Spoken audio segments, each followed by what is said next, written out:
कृत्रिम कृत्रिम बुद्धिमत्ता ही तारक कशी आहे हे मांडण्याचा प्रयत्न केला, तसेच बऱ्याचशा विद्यार्थ्यांनी केला आहे.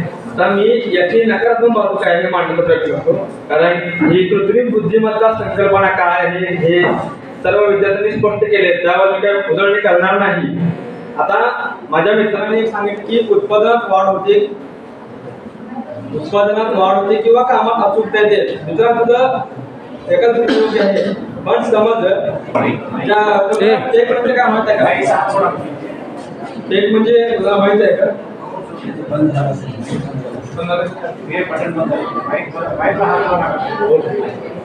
हा, तर टेक म्हणजे काय सांगा बरं, फुल फॉर्म सांगा कोणाला येतं त्यांनी.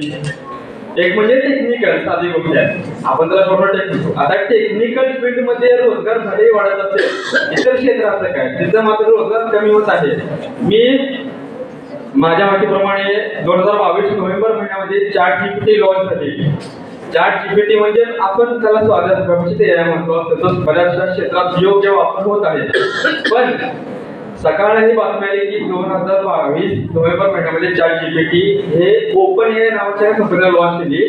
त्यानंतर 2 महिन्यानंतर एक बातमी आली सकाळला ते ChatGPTच्या वापरामुळे जगभरात तब्बल 80,000 नोकऱ्या गमावाव्या लागल्या. याला जबाबदार कोण आहे?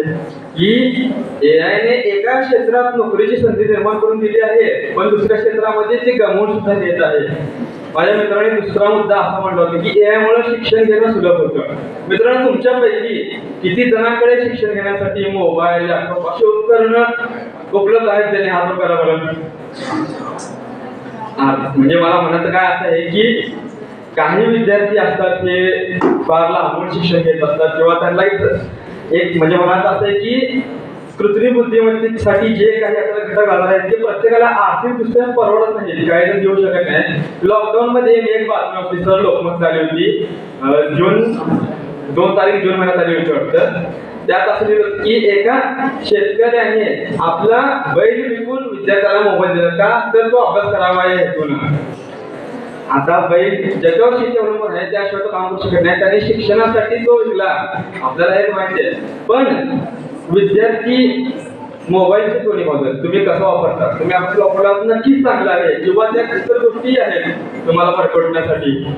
मग हा एक प्रश्न होतो की इतकं हे करून सुद्धा त्याचा दुष्परिणाम होतो. विद्यार्थी त्यात वाईट गोष्टी शिकतात, किंवा त्याच्यामुळे एकमेका अलीकडे ब्लॅकमेलिंगच्या सुद्धा बरेचसे घटना होत आहेत, आपण पाहतो. याच्यानंतर माझ्या मित्रांनी अजून एक मुद्दा असा मांडला होता की AI मुळे वैद्यकीय क्षेत्रात बरेचसे हे होत आहेत, बरेचसे ऑपरेशन जे पूर्वी शक्य नव्हते, आपण विचार करत नाही. आज आपण तसे मोठे ऑपरेशन असेल, आरोग्य संबंधित जे काही घटना आहेत सुधारत आहोत. पण त्यात काही मशीन अशा आहेत की ज्यांच्या चुंबकीय काय म्हणतो चुंबकीय धारणामुळे मानवाच्या आरोग्यावर परिणाम होत आहे. हे त्याचं एक छोटस आपण नकारात्मक बाजू म्हणतो, पण हे वैद्यकीय बाबतीमध्ये चांगलं आहे. याच्यानंतर आपण AI मुळे जगाची आणि आपली विचाराची देवाणघेवाण सुलभ झाली. आपण जवळ आलो, सगळं जग एका मोबाईल मध्ये आलं किंवा एका लॅपटॉपच्या माध्यमातून आपण जोडलं गेलो.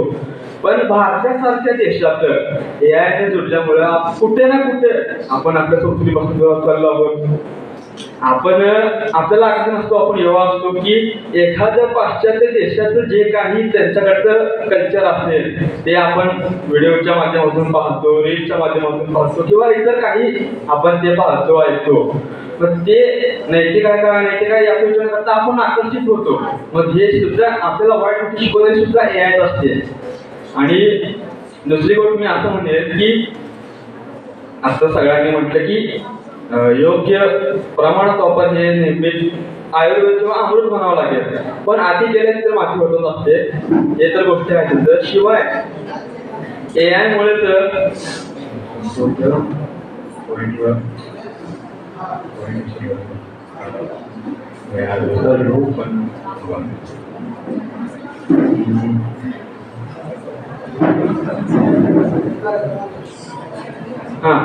AI मुळे एक बातमी आली मध्यंतरी की 5 जुलै 2024 म्हणजे अगदी 2 ते 3 महिन्याची गोष्ट आहे सर. साऊथ कोरियामध्ये एका रोबोटने सुसाईड केला. रोबोटला भावना कशी आली बरं? आपण म्हणतो की याला भावना येऊ शकत नाही, कारण आपण भावनाशील प्राणी आहोत. इथं सगळे बसलेले मानव भावनाशील प्राणी आहेत. आपण एका मशीनला आणलं, त्याला काहीतरी रागवलं किंवा काहीतरी बोललं, त्याला राग येईल का? नाही. मग त्या जे काही इतर विद्यार्थ्यांनी रोबोट जे रेफरन्स दिलं मूवीचं, हे एक प्रकारे भीतीदायक आहे. तो जर आत्महत्या करू शकतो तर तो मानवाला हानी पोहोचवणार नाही याची कोण हे घेऊ शकतो जबाबदारी? हे प्रश्न आज उपस्थित होत आहे. आणि सर्वात महत्वाची गोष्ट, आपल्या खिशात मोबाईल आहे, आपल्या हातात स्मार्टवॉच आहे. यामुळे आज आपली गोपनीयता म्हणजे प्रायव्हसी अत्यंत धोक्यात आहे. कारण AI कडे आपला मोबाईल नंबर असतो, आपण अलीकडे ऑनलाईन आपले सगळे डॉक्युमेंट लिंक करतो. आपण बरेचसे पाहिले, याचमुळे कित्येक तरी मोठमोठे फ्रॉड होऊन आले. तर मग ह्याला तारक कसं म्हणणार आपण? कारण तुम्ही कुठे जाता कुठे येता याचे सगळे तुमची लोकेशन ट्रॅक केले जात असते ते AI मुळे. आणि AI ला हॅक करणं सुद्धा आजकाल हे आहे, म्हणजे ज्याला याचा तो सतत दुर्दैव करू शकतो. दुसरी गोष्ट म्हणजे AI वर दरवेळेस प्रत्येक काही असं खरंच असेल असंही नाही. कारण एका रिपोर्टमध्ये सांगण्यात आले की आपण जे काही सर्च करतो किंवा एखादा आपण अभ्यासात सर्च केलं, मला हे समजत नाहीये, त्या 40% सत्य असते, 60% खोटं असतं. हे सुद्धा पेपरला आलेलं आहे. म्हणजे सांगण्याचं तात्पर्य असं आहे की माझं AI हे समारकच आहे, कारण त्याच्यामुळे सर्वात महत्त्वाचं म्हणजे मानवाची गोपनीयता धोक्यात आहे. हे गंभीर महत्व आहे. आणि आजकालच्या काळात जर पाहिलं, जर निरीक्षण केलं, AI ला भावना येत आहेत. म्हणजे उद्या भविष्यात ते कदाचित मानवाचं वाईट कसं होईल याकडे लक्ष देऊ शकतं. एवढं सांगून मी थांबेन. धन्यवाद. धन्यवाद. पुढील स्पर्धक आहे कोड क्रमांक PA6, PA6, कोड क्रमांक PA6.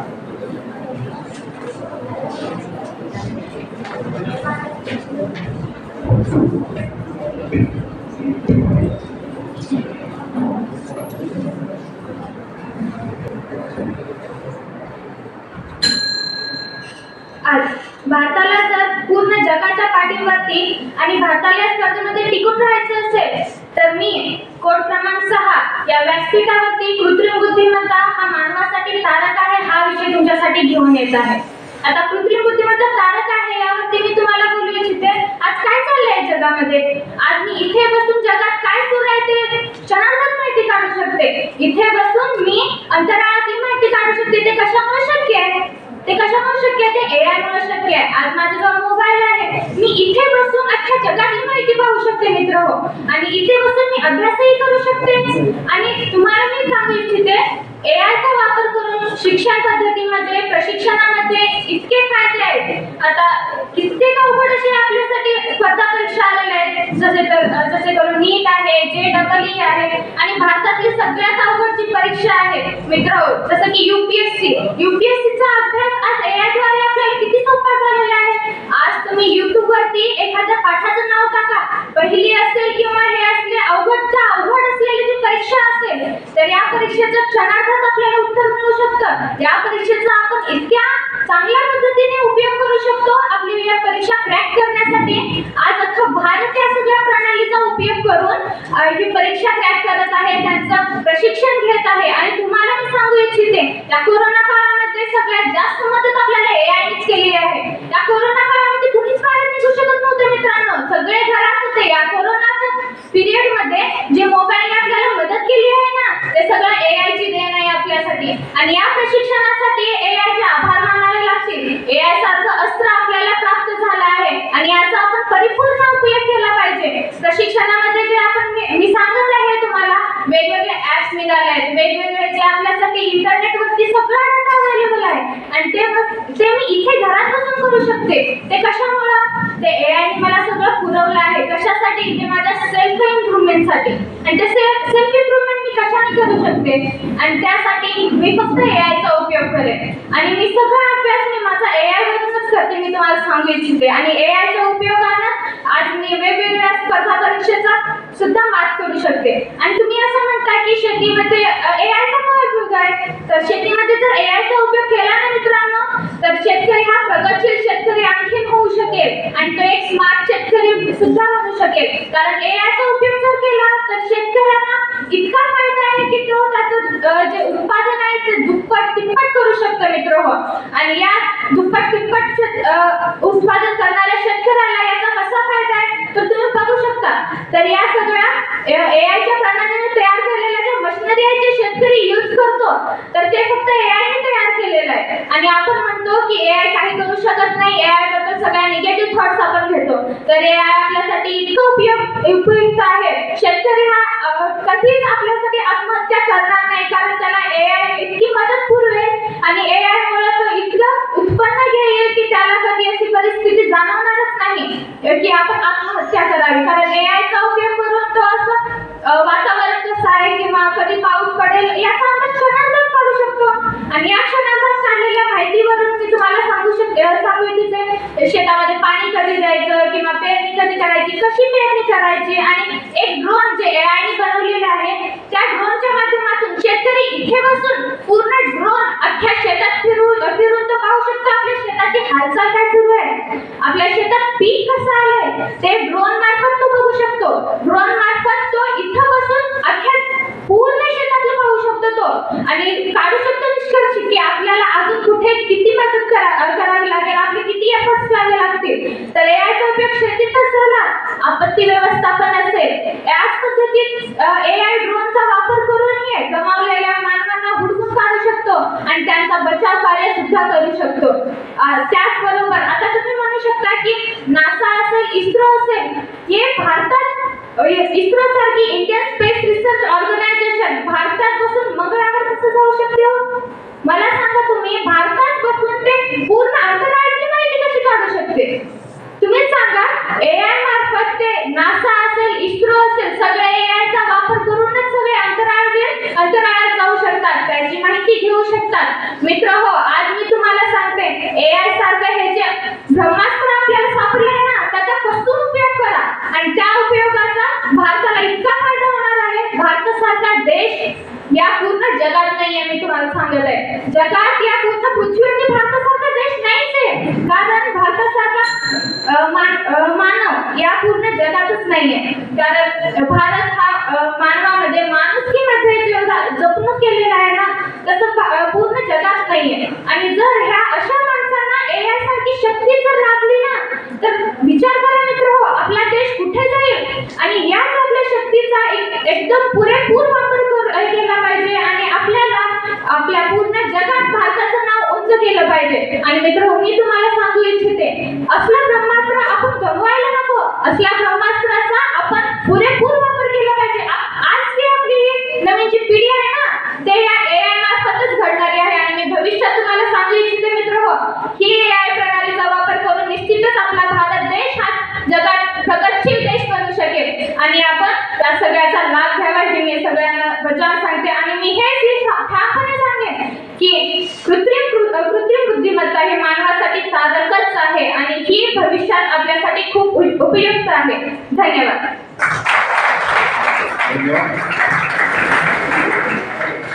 स्पर्धक मित्रांना एक विनंती आहे, सूचना आहे की जे स्पर्धा संपलेली आहे त्यांनी जेवण करायला जायला का हरकत नाही. बंधुकीने याची नोंद घ्या.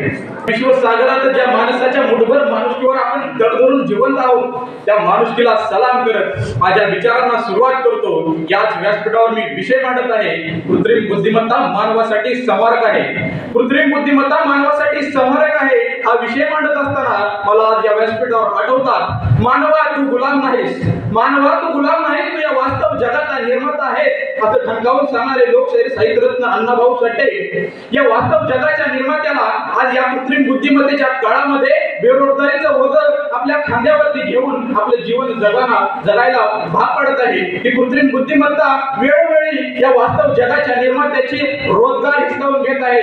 खरं तर या वास्तव जगाचा निर्माता म्हणजे माणूस, परंतु याच कृत्रिम बुद्धिमत्तेच्या काळामध्ये माणुसकीच विसरून बसेल याची भीती मला आज या व्यासपीठावर वाटत आहे.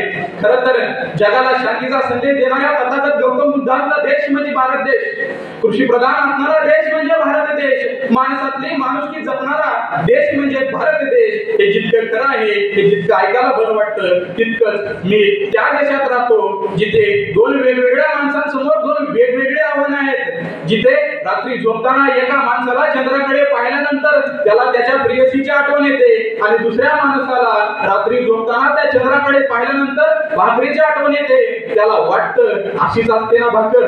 तो दुसरा तिसरा माणूस कोणी नसून तो या माझ्या भारतात राहणारा गोरगरीब कष्टकरी कामगार आहे. तो माझ्या देशातला रोजगारी आहे. खरं तर ही पृथ्वी ही शेषाच्या मस्तकावर तरली नसून कष्टकऱ्यांच्या कामगारांच्या तळहातावर तरली आहे, असा विज्ञानवादी विचार संपूर्ण जगभरामध्ये पसरविणारे लोकशाहीर साहित्यरत्न अण्णाभाऊ साठे हे जर या आजच्या कृत्रिम बुद्धिमत्तेच्या काळामध्ये हयात असते तर मला नक्की विश्वास आहे त्यांनी त्यांची सर्वोत्तम कादंबरी, सर्वोत्तम कथा किंवा सर्वोत्तम कविता या कृत्रिम बुद्धिमत्तेच्या विरोधामध्ये आवाज उठवत सादर केले असते.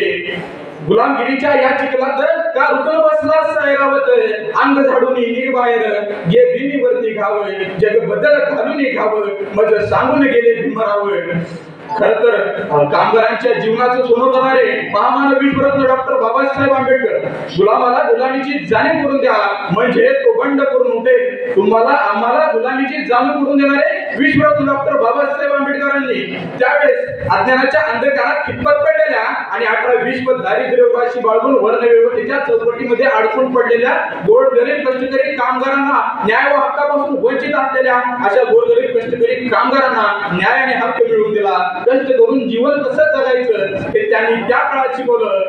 परंतु आज या कृत्रिम बुद्धिमत्तेच्या काळामध्ये त्याच गोरगरीब कष्टकरी कामगारांचा रोजगार हिसकावून घेण्यात आला आणि मला वाटतं आज त्या कृत्रिम बुद्धिमत्तेच्या काळामध्ये या रोजगाराचं पूर्ण संध्याकाळी उपाशी झोपणार याच्यापेक्षा बेकार वस्तू कुठलीच असू शकत नाही. याच्यापेक्षा वाईट काहीच घडू शकत नाही त्या कामगाराच्या आयुष्यामध्ये, त्या कामगारांच्या जीवनामध्ये. खरं तर या व्यासपीठाचे मी विशेष आभार मानतो ज्यांनी चालू घडामोडीतला विषय कृत्रिम बुद्धिमत्ता मानवासाठी समारक आहे की तारक आहे असा प्रश्न विचारत आमच्या बुद्धीला चालना देण्यासाठी हा विषय मांडला आणि मी या व्यासपीठावर रोजगारांवर होणारा अन्याय मांडू शकलो त्याबद्दल मी या व्यासपीठाचे विशेष आभार मानतो.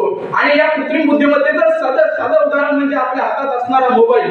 याच मोबाईलवरती जग चंद्रावरती कसं चाललंय याची उदाहरणं आम्हाला दाखवली जातात. परंतु याच मोबाईलवरती गेम खेळण्याच्या हेतूने आई वडिलांचा खून केलेल्या बातम्या सुद्धा आमच्यापर्यंत पोहोचतात. तेव्हा आमच्या काळजावरती कुणीतरी हजारो चाकूने वार करत असल्याची भीती आम्हाला जाणवते. तेव्हा आमचं काळीज फुटून येतं. खरं तर असल्या गोष्टी ऐकल्यानंतर आपल्या काय उपयोग आहे त्या कृत्रिम बुद्धिमत्तेचा, जिथे माणसाला माणुसकी जपण्याचे स्वातंत्र्य भेटत नाही, जिथे माणूस या बुद्धिमत्तेचा गुलाम होणार आहे. दिनांक 10 सप्टेंबर 2019 ची बातमी आहे. वडिलांनी पबजी खेळण्यासाठी नकार दिला. TV9 मराठीवरील बातमी आल्या. YouTube चॅनलला जाऊन तुम्ही चेक करू शकता. दिनांक 10 सप्टेंबर 2019 रोजी वडिलांनी पबजी खेळण्यासाठी नकार दिला म्हणून त्या मुलाने आईला एका खोलीमध्ये कोंडून ठेवला आणि दुसऱ्या खोलीमध्ये त्या वडिलांचा खून केला. दिनांक 13 सप्टेंबर 2024 ची ABP माझावरची बातमी आहे जिथे भावाचं आणि बहिणीचं भांडण होतं. भाऊ बहिणीला गेम खेळण्यासाठी नकार देतो, बहिणीला मोबाईलवरती गेम खेळू देत नाही म्हणून ती बहीण उंदराचं औषध खाऊन आपला जीव देते. काय उपयोग आहे या कृत्रिम बुद्धिमत्तेचा? 10वी मधला विद्यार्थ्याला गेम खेळण्याचा टास्क दिला असतो, गेम मध्ये टास्क दिलेला असतो, त्या टास्क मध्ये त्याला आपला जीव गमावा लागतो. आपल्या कृत्रिम बुद्धिमत्तेचा खरंच आपल्याला उपयोग होईल का हा प्रश्न मला या व्यासपीठावर पडतो. इथे येणारा प्रत्येक जो तारकच्या बाजूने बोलत आहे स्पर्धक तो म्हणतोय या कृत्रिम बुद्धिमत्तेने आपला वेळ वाचतो, या कृत्रिम बुद्धिमत्तेने आपला वेळ वाचतो. पण मला प्रश्न पडलाय वेळ वाचवायचा आहे की माणूस वाचवायचा आहे? या सर्वप्रथम अगोदर माणूस वाचला तरच या वेळेला महत्व असेल. परंतु या कृत्रिम बुद्धिमत्तेच्या काळामध्ये मला वाटत नाही आपला माणूस जिवंत राहील आणि या कृत्रिम बुद्धिमत्तेच्या गुलामगिरीत माणसाला जगावं लागणार आहे. ही कृत्रिम बुद्धिमत्ता वेळेत थांबवली तरच आपल्याला भविष्यामध्ये याचा उपयोग होणार आहे. खरं तर पंचमहाभूतांपासून बनलेलं हे शरीर बुद्धीनं चालतं आणि या बुद्धीची ही बुद्धी आपल्याला ईश्वराने दिली, ईश्वराची देणगी असलेली ही बुद्धिमत्ता कितीही माणूस जरी पुढे गेला तरी ईश्वराच्या खालीच राहणार आहे या गोष्टीचं भान ठेवून आपण या कृत्रिम बुद्धिमत्तेचा कसा वापर करावा या गोष्टीकडे लक्ष द्यावे. आणि शेवटी जाता जाता सांगेल की कृत्रिम बुद्धिमत्ता संवारकच आहे. एवढे बोलून मी माझे 2 शब्द संपवतो. जय हिंद जय महाराष्ट्र. यानंतर पुढील स्पर्धक आहे कोड क्रमांक BA7, कोड क्रमांक BA7. BB7 तयार आहे साहेब.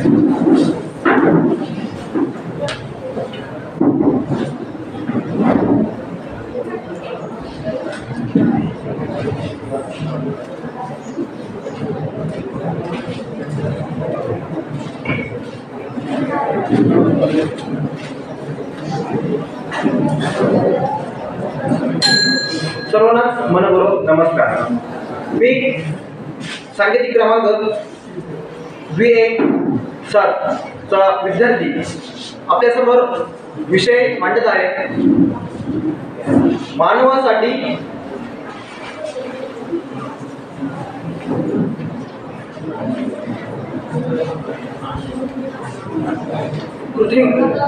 कृत्रिम बुद्धिमत्ता मानवासाठी सहज तर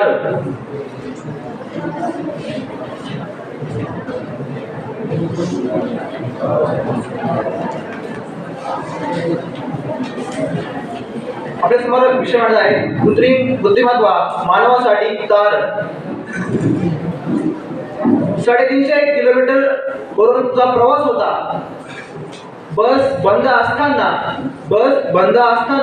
जर करायचं काय, जर बाईक घेतली, बाईक घेतल्यानंतर जर रस्ता माहित नसल्यामुळे माझ्यापेक्षा स्मार्टफोन होता. स्मार्टफोनचा वापर गुगल मॅप ओपन केला आणि टाकलं की आपल्याला स्पर्धेला पोहोचायचं आहे. 350 किलोमीटरचा अंतर होतं. काल रात्री 7 वाजता आम्ही प्रवासाला निघालो. रस्ता माहित नसताना गुगल मॅपच्या सहाय्याने आम्ही आज सकाळी इथं स्पर्धेला पोहोचलो. सांगायचं एकच की या AI च्या सहाय्याने आम्ही आज इथं स्पर्धेला उपस्थित आहोत. कृत्रिम बुद्धिमत्ता म्हणजे काय हो? कृत्रिम बुद्धिमत्ता म्हणजे काय हो? मानवाने स्वतःच्या बुद्धीने नैसर्गिक बुद्धीने बनवलेलं एक यंत्र म्हणजे कृत्रिम बुद्धिमत्ता. AI मुळे औद्योगिक क्षेत्रामध्ये भरपूर क्रांती बघायला मिळते.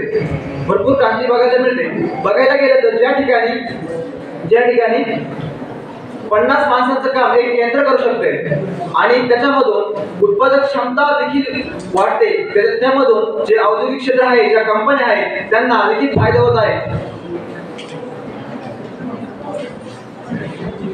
त्यानंतर बघायला गेलं तर शिक्षण क्षेत्रामध्ये अनेक शिक्षकांना आणि विद्यार्थ्यांना या AI चा भरपूर फायदा होत आहे. बघायला गेलं तर आपण जे आता दैनंदिन जीवनात व्हॉट्सअप, फेसबुक, इंस्टाग्राम जे वापरतो, स्नॅपचॅट जे वापरतो, एक मेटा नावाचं एक आपल्याकडे ऍप्लिकेशन त्याच्यामध्ये ऍड झालेलं आहे.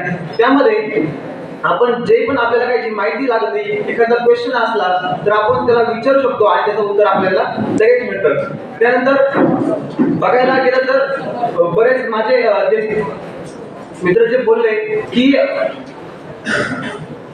कृत्रिम बुद्धिमत्ता मानवी जीवनाला तारक नाही, तर त्यांना सांगत एकच की तुम्ही इथं बोलण्याआधी ज्या वेळेस इथं बोलायचं होतं, तुम्हाला या विषयावर बोलायचं होतं, तर तुम्ही पहिले ती गुगलला सर्च केला असणार की या विषयावर आपल्याला बोलायचं आहे. तर सर्वप्रथम तुम्हाला युट्यूबला व्हिडिओ बघायचा असेल की हा विषय आपल्याला कसा मांडायचा आहे. त्यानंतर बघायला गेलं तर आरोग्य क्षेत्रामध्ये याचा भरपूर विकास बघायला येतो. जसे की आपले सिटी स्कॅनचं मशीन झालं, त्यानंतर सिटी स्कॅनचं मशीन, त्यानंतर एखादा पेशंटचा ऍक्सिडेंट झालाय, त्यानंतर तो डॉक्टर बाहेर गेलेला आहे आणि ते पेशंट रस्त्याने येत आहे, तर त्याचा टाइम जे ॲम्ब्युलन्स असतं त्या ॲम्ब्युलन्सला GPS ट्रॅकरद्वारे तो डॉक्टर त्यावेळेस तिथले सगळं ज्या वस्तू, जे औषधे, जे ऑपरेशनसाठी लागणार आहे ते या GPS आणि या AI मुळे तो सगळं तयार करू शकतो त्या वेळेमध्ये आणि तयार करू शकतो.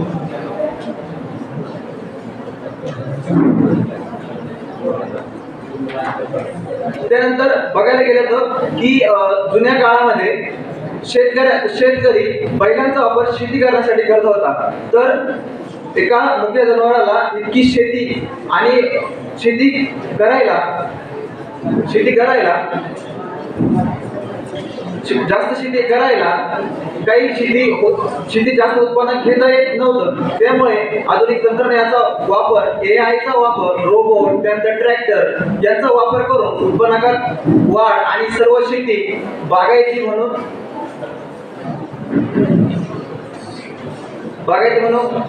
वापरू लागले.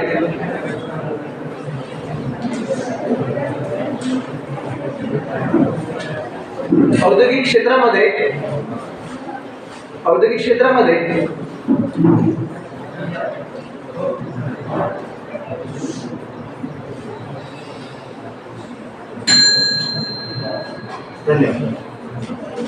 धन्यवाद.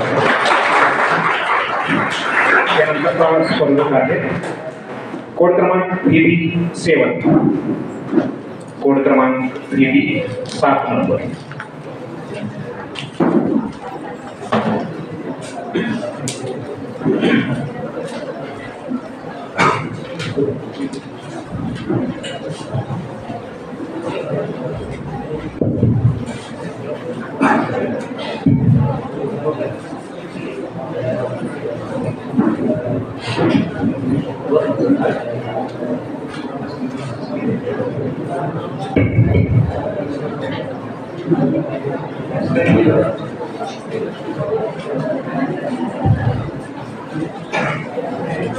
सर्वांनाच मनपूर्वक नमस्कार. खरं म्हणजे विषयाला सुरुवात करण्यापूर्वी एक संदर्भ सांगणं गरजेचं वाटतं. सर, अगदी 3 वर्षापूर्वी पुण्यामध्ये एक डिलिव्हरी बॉय होता. त्या डिलिव्हरी बॉयने एका गृहिणीकडे एक केक नेऊन दिला, कारण ऑनलाईन ऑर्डर तिने केलेली होती. ज्यावेळेस त्या गृहिणीने त्या डिलिव्हरी बॉयने केक नेऊन दिला ना सर, तो केक नेऊन दिल्यानंतर त्या डिलिव्हरी बॉयने सांगितलं, मॅडम आमचा 3 दिवसानंतर कॉल येईल. तो कॉल आल्यानंतर आमच्या कंपनीचा अभिप्राय आणि माझा अभिप्राय तुम्ही चांगल्या पद्धतीने द्या.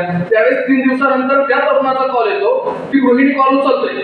कॉल उचलल्यानंतर तो तरुण सांगतो, मॅडम कॉलवरती शक्य होणार नाही, तुम्ही व्हिडिओ कॉल करा.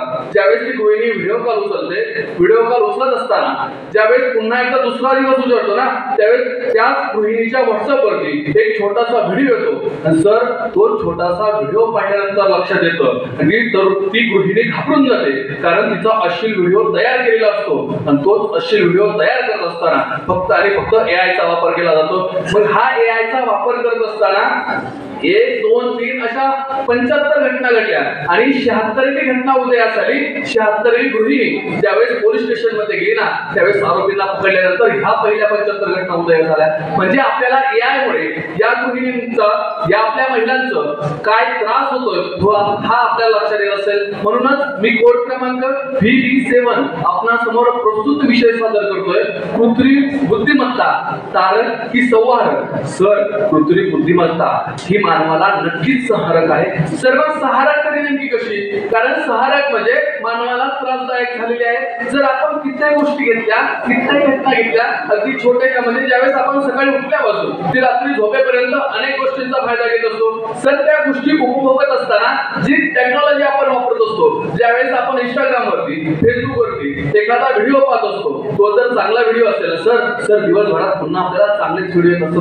किंवा एखाद्याने अश्लील व्हिडिओ पाहायचा असतो ना, एकदा टच केलं त्यानंतर पुन्हा एकदा अश्लीलच व्हिडिओ पाहायला का? कारण त्यावेळेस एखादा नवरा बायको ज्यावेळेस लग्न करतो ना, त्याची बायको असते ना, त्या बायकोला लवकर कळत नाही आपण कसे आहोत, पण त्या AI ला कळतंय, त्या मोबाईलला कळतंय. म्हणजे माणुसकी कुठेतरी संपत चाललेली हे आपल्या लक्षात येतंय. कारण हा AI चा वापर करत असताना ज्यावेळेस भारत सरकारने डेटा प्रोटेक्शन बिल 2019 सादर केलं ना, ज्यावेळेस पास झालं ना सर, त्यावेळेस लक्षात येतं की आपला डाटा चोरीला जाणार नाही, आपला डाटा सर्वात सुरक्षित राहील. पण हे बिल आल्यानंतर सुद्धा हा डाटा चोरीला जाताना आपल्याला दिसतोय.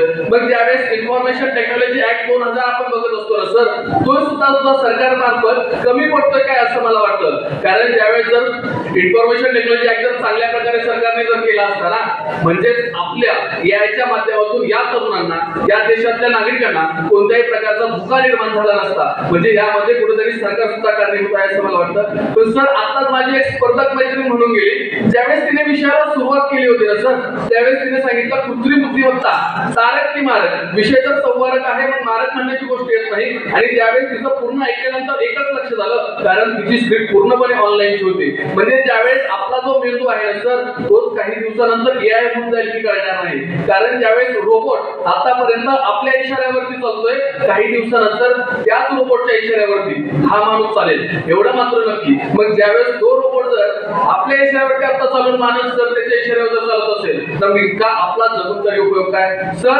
ज्यावेळेस 2008 साली अमेरिकेमध्ये एक मूवी आला होता सर, त्या मूवी मध्ये अतिशय उच्च प्रकारे सांगितलं होतं की उच्च प्रकारे सांगत असताना त्यामध्ये असं सांगितलं, तो 700-800 कालखंडानंतर पुन्हा एकदा जातो. एक तरुण असतो, त्यावेळेस तरुण त्या ठिकाणी जातो, सगळीकडे त्याला झाडं बिडं काही दिसत नाही, त्या ठिकाणी तिथं रोबोट दिसत असतात. आणि रोबोटने तो माणूस पुन्हा एकदा तयार केलेला असतो आणि तो माणूस झाड कसं बनवायचं हे शिकवतो. म्हणजे काही दिवसानंतर ही माणसं या दुनियेतून संपून जातील काय असं मला वाटतं. मग ज्यावेळेस माझे स्पर्धक मित्र सांगतात की कृषी क्षेत्रात प्रगती केलेली आहे, पण सर कृषी क्षेत्रात प्रगती करत असताना जे उत्पन्न आपलं पहिल्याप्रमाणे होतं ते उत्पन्न खरंच पहिल्याप्रमाणे राहिलेलं आहे का. ज्यावेळेस ही चांगली मशीनं आलेली असं स्पर्धक मित्र सांगतात, सर तीच मशीन येत असताना त्याच मशीन मध्ये जाऊन कित्येक जणांचा जीव जातोय हे आपण पाहत असतो. मग सर या सगळ्या गोष्टी होत असताना ज्यावेळेस आपल्या या भारत देशामध्ये ज्यावेळेस एखादा विद्यार्थी असतो, अभ्यासाला बसत असतो सर, अभ्यासाला बसत असताना तर तो विद्यार्थी अभ्यास करतो की नाही करतो हे आपण पाहत नाही, पण मोबाईल पाहत असतो. मग ज्यावेळेस मोबाईल पाहत असतो ना, ज्यावेळेस त्या AIच्या गुंत्यामध्ये तो गुंतत जातो, म्हणजे कित्येक ऑनलाईन ऍप मध्ये ज्यावेळेस वापरत जातो ना सर, त्यावेळेस वेगवेगळे ऍप वापरतो. त्यानंतर एखादा व्हॉइस चेंज नावाचं ऍप घेतो, त्यानंतर एका मुलाला कॉल करतो, मुलाला कॉल केल्यानंतर सर मुलीचा आवाज जातो आणि तोच मुलीचा आवाज केल्यानंतर पुढचा पोरगा फसतो आणि फसल्यानंतर तिच्याबरोबर बोलायला सुरुवात करतो. पण त्याला हेच माहिती नसतं की तो पुढचा ती नसून तो आहे. आणि ज्यावेळेस त्याला हे कळतं ना, त्या ठिकाणी तो तरुण आत्महत्या करताना दिसतोय. मग हे आपल्याला बदलावं कुठं लागेल, तर बदलावं कुठं लागेल सर, हे तुम्हाला आणि आम्हालाच बदलावं लागेल. कारण ज्यावेळेस मी कायद्याचा विद्यार्थी असताना त्यावेळेस आपण चांगल्या प्रकारचे कायदे निर्माण करून याच AIच्या धोरणाविषयी किंवा या AIच्या धोरणाविरोधात ज्यावेळेस चांगल्या प्रकारचे कायदे निर्माण करू ना, त्याच वेळेस आपला हा भारत देश वाचताना मला दिसेल. सर आता यानंतर कित्येक स्पर्धक मित्र सांगतील की ज्यावेळेस आपण या विषयाला तारक विषय कसा आहे, कारण सर तारक म्हणजे काय, आपला फक्त प्रत्येक वेळेस फायदाच बघितला जातो. मग सर कित्येक आतापर्यंत दुनिया होऊन गेली, इतिहास होऊन गेला, किंवा आताच्या कालखंडामध्ये पाहिलं ना सर, माणूस प्रगतच होता जाताना दिसतोय. पण या टेक्नॉलॉजीच्या आतमध्ये माणूस गुरफटताना मला दिसतोय आणि गुरफटत असताना कित्येक लोक आत्महत्या करताना दिसत आहेत. म्हणजे या ठिकाणी आज हे जे युवक आलेले, त्यानंतर आता माझ्या स्पर्धक मित्रांनो सांगितलं की गुगल मॅपच्या सहाय्याने आम्ही 350 किलोमीटर अंतर आलो. पण सर तो स्पर्धक मित्र सांगताना विसरला की 350 किलोमीटर अंतर येत असताना माझीच्या मागे 20 किलोमीटर आम्ही रस्ता सुद्धा चुकलो होतो. म्हणजे AI चांगल्या प्रकारे काम करतोय का, तर नक्कीच नाही. म्हणजे AIच्या प्रकारे कित्येक करून एका दिशेला जायचं असेल तर तोच गुगल मॅप दुसऱ्या बाजूला जाताना आपल्याला दिसतोय. शेवटी जाता जाता आणि या व्यासपीठाची रंजा किती एवढंच म्हणावंच वाटतं, आले किती गेले किती मोजत नाही आम्ही, आले किती गेले किती मोजत नाही आम्ही. याच तरुणांच्या साथीनं, याच गुरुजनांच्या आशीर्वादानं हीच कृत्रिम बुद्धिमत्ता मानवासाठी संवादक ठरवू देणार नाही एवढं मात्र ठामपणे सांगतो. कारण ही तरुण नाही 100% हुशार आहे आणि या पुढच्याही कालखंडामध्ये चांगल्या प्रकारचा अभ्यास करून आणि याच कृत्रिम बुद्धिमत्तेचा योग्य प्रकारे वापर करून पुन्हा एकदा हा महाराष्ट्र आणि हा भारत देश जगाच्या यथोच्च पातळीवरती पोहोचल्याशिवाय ही तरुण शांत बसणार नाही. मनपूर्वक धन्यवाद. पुढील स्पर्धक आहे कोड क्रमांक 3A8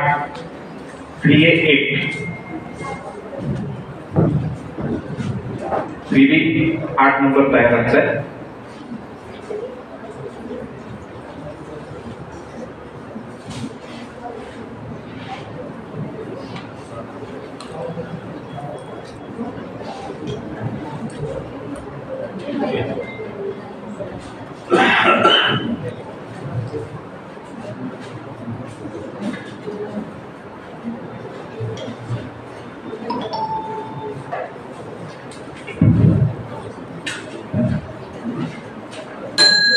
नमस्कार, मी कोड क्रमांक 8 प्रस्तुत विषयाची अनुकूल बाजू अर्थात कृत्रिम बुद्धिमत्ता ही मानवासाठी तारकच आहे, तारणहारच आहे, हा विषय मी मांडते.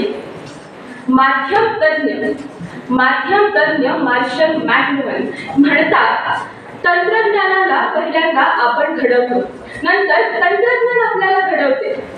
घडलेल्या तंत्रज्ञानाचे गोडवे गाताना तंत्रज्ञान आपल्याला कसे घडवते आणि घडवू शकते याची चर्चा मात्र होत नाही. म्हणूनच या स्पर्धेच्या निमित्ताने आज ही चर्चा होतीये हे महत्वाचे. हे तर आपल्या वापरावर अवलंबून आहे, असे शाळकरी निबंधाप्रमाणे व्यापक विधान करून अनेक जण आज इथे थांबतात. मात्र जिथे शाळकरी निबंध संपतो तिथे वास्तव जग सुरू होते. म्हणूनच आपल्या वापरावर यातील आपले म्हणजे नेमके कोण याचे उत्तर शोधणे मला महत्वाचे वाटते. बुद्धिमत्ता केवळ हा एकमेव असा शब्द आहे की ज्या शब्दाने या संपूर्ण ब्रह्मांडात मानवाला इतर सजीवांपासून वेगळे ठरवले आहे. बुद्धिमत्ता, तर्कशक्ती, विश्लेषणाची पद्धत यामुळेच तर मानव आज संपूर्ण जग जिंकू शकला आहे. त्यामुळेच मानव निर्मित असलेली ही कृत्रिम बुद्धिमत्ता असलेले संगणक आणि यंत्रमानव आज मानवासाठी एखाद्या तंत्रज्ञान नावाच्या चिरागातून बाहेर आलेल्या एखाद्या जिनीप्रमाणे क्या हुकुम मेरे आका असं म्हणत आपले काम जास्तीत जास्त दर्जेदार करण्याचा प्रयत्न करत आहेत. आज या सध्याच्या युगात कृत्रिम बुद्धिमत्ता ही रुग्णालय, हवामान, अवकाशशास्त्र, दळणवळण, वाहतूक सेवा सुविधा, व्यापार, उद्योग, कला, कृषी इत्यादी क्षेत्रांमध्ये, त्याचप्रमाणे हवाई वाहतूक, जहाज बंदरे, रुग्णालयासोबतच घरात देखील म्हणजेच गृहकार्यासाठी आणि सीमा सुरक्षासाठी देखील आज या कृत्रिम बुद्धिमत्तेचा वापर मोठ्या प्रमाणावर होत आहे. त्याचप्रमाणे सकाळ वृत्तपत्रातील आलेल्या बातमीनुसार माझी लाडकी बहीण योजनेची जी रक्कम आहे ती थेट लाभार्थींच्या खात्यामध्ये कमी वेळेत पोहोचली, ती देखील बँकिंग सिस्टीम मध्ये असलेल्या AI बेस्ड तंत्रज्ञानामुळेच. मग हे सर्व असं असतानाही आज माझे काही प्रतिस्पर्धी मित्र मैत्रिणी म्हणतात की AI हे संहारक आहे, AI ला विरोध करतात. तर मला त्यांना विचारायचं आहे की तुमच्या प्रत्येकाकडे असणाऱ्या मोबाईलच्या, UPI सिस्टीमच्या, सेंट्रलाइज्ड बँकिंग सिस्टीमच्या, ज्या कोरोना काळात ज्या AI बेस्ड तंत्रज्ञानाद्वारे तुम्ही शिक्षण घेतलं त्या साधनांच्या पुढील काळात वैद्यकीय तंत्रज्ञानाद्वारे तुम्हाला प्री अलर्ट दिला जाऊ शकतो की तुम्ही आजारी पडणार आहात. या तंत्रज्ञानाच्या, या लोकशाही देशात पारदर्शक निवडणुकांच्या ई-गव्हर्नन्समुळे मिळणाऱ्या सुशासनाच्या तुम्ही विरोधात आहात का? भविष्यात अपघात टाळू शकतील अशा सुरक्षित गाड्यांच्या तुम्ही विरोधात आहात का? आणि आज इथे जे वक्ते माझे मित्रमैत्रिणी बोलत आहेत, अभ्यासपूर्ण भाषण करत आहेत, तर त्यांनी हा जो अभ्यास AI बेस्ड तंत्रज्ञानाच्या साधनांद्वारे केलेला आहे त्याच साधनांच्या तुम्ही विरोधात आहात का? आणि त्यालाच तुम्ही संहारक म्हणताय का? नाही ना. म्हणूनच मी इथे ठामपणे सांगू इच्छिते की AI कृत्रिम बुद्धिमत्ता ही मानवासाठी संहारकच ठरणार नाहीये, तर ती मानवाला कायम आणि भविष्यात तारकच ठरणार आहे. तर संगणक, जेव्हा संगणक नवीन आला होता तर संगणकामुळे अनेक नोकऱ्या जातील, रोजगार संपतील, यामुळे अनेक आंदोलने झाली. पण वस्तुस्थितीमध्ये आज पाहता संगणक क्रांतीने अनेक रोजगाराच्या नवीन संधी निर्माण झाल्या आहेत. त्यामुळे भविष्यात AI मुळे नोकऱ्या जातील असा जो आरोप करत आहेत त्यांना मला हे सांगायचं आहे की AI मुळे रोजगार जाणार म्हणजे तर केवळ रोजगारांचं स्वरूप बदलणार आहे. म्हणूनच काळानुरूप स्वतःला रिस्किल, अपस्किल आणि अपडेट करण्याची आवश्यकता आहे. याचे उत्तम उदाहरण घ्यायचे झाल्यास पूर्वी फोटोग्राफीसाठी हेलिकॉप्टर, पायलट आणि फोटोग्राफर लागत होता. पण आज त्या सगळ्यांचं काम एकच व्यक्ती करतोय, तो म्हणजे ड्रोन. मग यामुळे ड्रोनच्या AI मुळे त्या पायलटची, त्या फोटोग्राफरची नोकरी गेली असं म्हणण्यापेक्षा दुसरीकडे हा दृष्टिकोन ठेवला पाहिजे की वर जेव्हा AI येत आहे तर जमिनीवर ड्रोन चालवणारा, त्याचप्रमाणे ड्रोनचं डिझायनिंग करणारा, ड्रोन इंडस्ट्रीज वेगवेगळ्या तयार झालेल्या आहेत, त्यामध्ये देखील तुम्हाला रोजगाराच्या संधी निर्माण झाल्या. म्हणूनच एआय रोजगार खाणार नाहीये, एआय तुम्हाला संहारक नाहीये. रोजगाराच्या बाबतीत विचार केला तर एआय मुळे केवळ आणि केवळ तुमच्या रोजगाराचे स्वरूप बदलणार. आणि या बदलत्या स्वरूपाचे उत्तम उदाहरण म्हणजेच एनव्हिडिया, गुगल आणि फेसबुक सारख्या नामवंत कंपन्या आज भारतात मोठ्या प्रमाणावर गुंतवणूक करण्यासाठी तयार आहेत. आणि हे सगळं काही अचानक होत नाहीये. गेल्या 70-80 वर्षांपासून याचा पाया रचला जातो. आजच्या घडीला आपली प्रत्येक कामं ही 77% ह्या कृत्रिम बुद्धिमत्तेवर आधारित असणाऱ्या साधनांवरच अवलंबून असतात आणि हे सत्य कोणीही नाकारू शकत नाही. म्हणूनच हे सगळं कसं काय साध्य झालं तर Y2K या संकटाकडे संधी म्हणून पाहिली. त्याचप्रमाणे होमी भाभा आणि PC यांच्यामुळे काय झालं तर ह्या दोन महान व्यक्तींनी आपल्या सगळ्या इंजिनियर्सला हे जे तंत्रज्ञान आहे ते स्वतःच्या हाताने स्पर्श करण्याची संधी दिली. त्याचप्रमाणे हार्डवेअरमध्ये संधी न पाहता सॉफ्टवेअरमध्ये संधी शोधली आणि त्याचमुळे आज हे जग आपल्या भारताकडे विश्वासाने पाहत आहे. म्हणूनच कधी कधी वाटतं हे सगळं तर आहे, ठीक आहे, परंतु आज आपण जेव्हा युरोप, चीन अशा देशांकडे, या महासत्ता देशांकडे पाहताना तिथलं तंत्रज्ञान बघताना वाटतं की भारतात हे काहीच नाही एवढ्या मोठ्या प्रमाणात. आज अमेरिकेसारख्या फायनान्शियल सुपर पॉवरला समजून घेताना वाटतं की भारताची स्थिती ग्लोबल स्टेजवर काहीच नाही. मग ह्या ज्या गोष्टी आहेत नकारात्मक, त्या कधी कधी मनाला तुमच्याही आणि माझ्याही निराश करू शकतात. तेव्हा ही गोष्ट लक्षात ठेवा की गेल्या 60 वर्षांपूर्वी देखील अशा पद्धतीच्या दोन विचारसरणी होत्या. एक होती ती आपल्याला तंत्रज्ञानापासून भीती दाखवणारी, मागे खेचणारी, आणि दुसरी होती ती तंत्रज्ञानावर विश्वास ठेवून पुढे जायला हवी. म्हणूनच आता आपल्याला एआयला स्वीकारायचं. धन्यवाद. धन्यवाद. सर्व स्पर्धकांना एक सूचना आहे. आपण जे भाषण लिहून आणलेलं आहे ते भाषण स्क्रिप्ट नोंदणी करत असताना देण्यासाठी सांगितलेलं आहे. ज्यांनी दिलेलं नाही त्यांनी द्यायचं आहे, त्याशिवाय परीक्षणात धरलं जाणार नाही याची नोंद घ्यावी स्पर्धकांनी. जे दिले नाही त्यांनी नोंदणी जिथं केलेलं आहे तिथं आपलं स्क्रिप्ट द्यायचं आहे. पुढील कोड क्रमांक आहे VB8 VB8.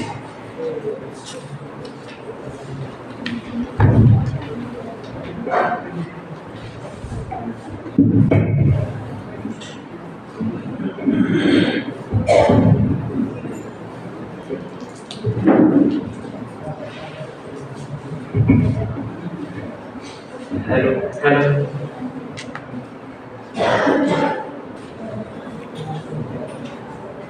नमस्कार, मी कोड क्रमांक VB8 आपल्या समोर उपरोक्त विषय कृत्रिम बुद्धिमत्ता याच्या प्रतिकूल बाजूने बोलण्यासाठी उभा आहे. कृत्रिम बुद्धिमत्ता म्हणजे आर्टिफिशियल इंटेलिजन्स. आर्टिफिशियल इंटेलिजन्स म्हणजे नेमकं काय बरं? आपण त्याला AI असं म्हणतो, पण नेमकं काय आहे? जर मला जर त्याची डेफिनेशन सांगायची झाली तर भविष्य काळात आपल्या सर्व मनुष्य जातीला पूर्णतः परावलंब करून टाकणारा आणि आपल्या वैचारिक सृजनशीलतेचा खात्मा करणारा एक मानवनिर्मित यंत्र म्हणजे AI असे मी त्याला म्हणू शकतो. बदल ही निसर्गाचाच नियम आहे.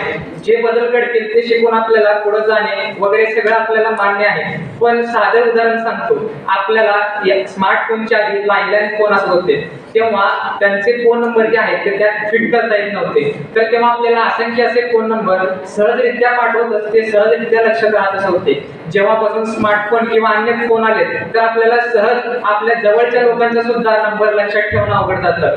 त्याहून पंडित त्याच्यावरचे लोक काही असे असतात की एखाद्या ठिकाणी नाव नोंदणी करताना किंवा अन्य ठिकाणी आपले स्वतःचे नंबर सांगण्याची जेव्हा वेळ येते तर त्यांना स्वतःचे नंबर सांगणे सुद्धा शक्य नसते. तर आपली बुद्धिमत्ता किती प्रकारे संकुचित झाली आहे हे या यामुळे आपल्याला समजून येते.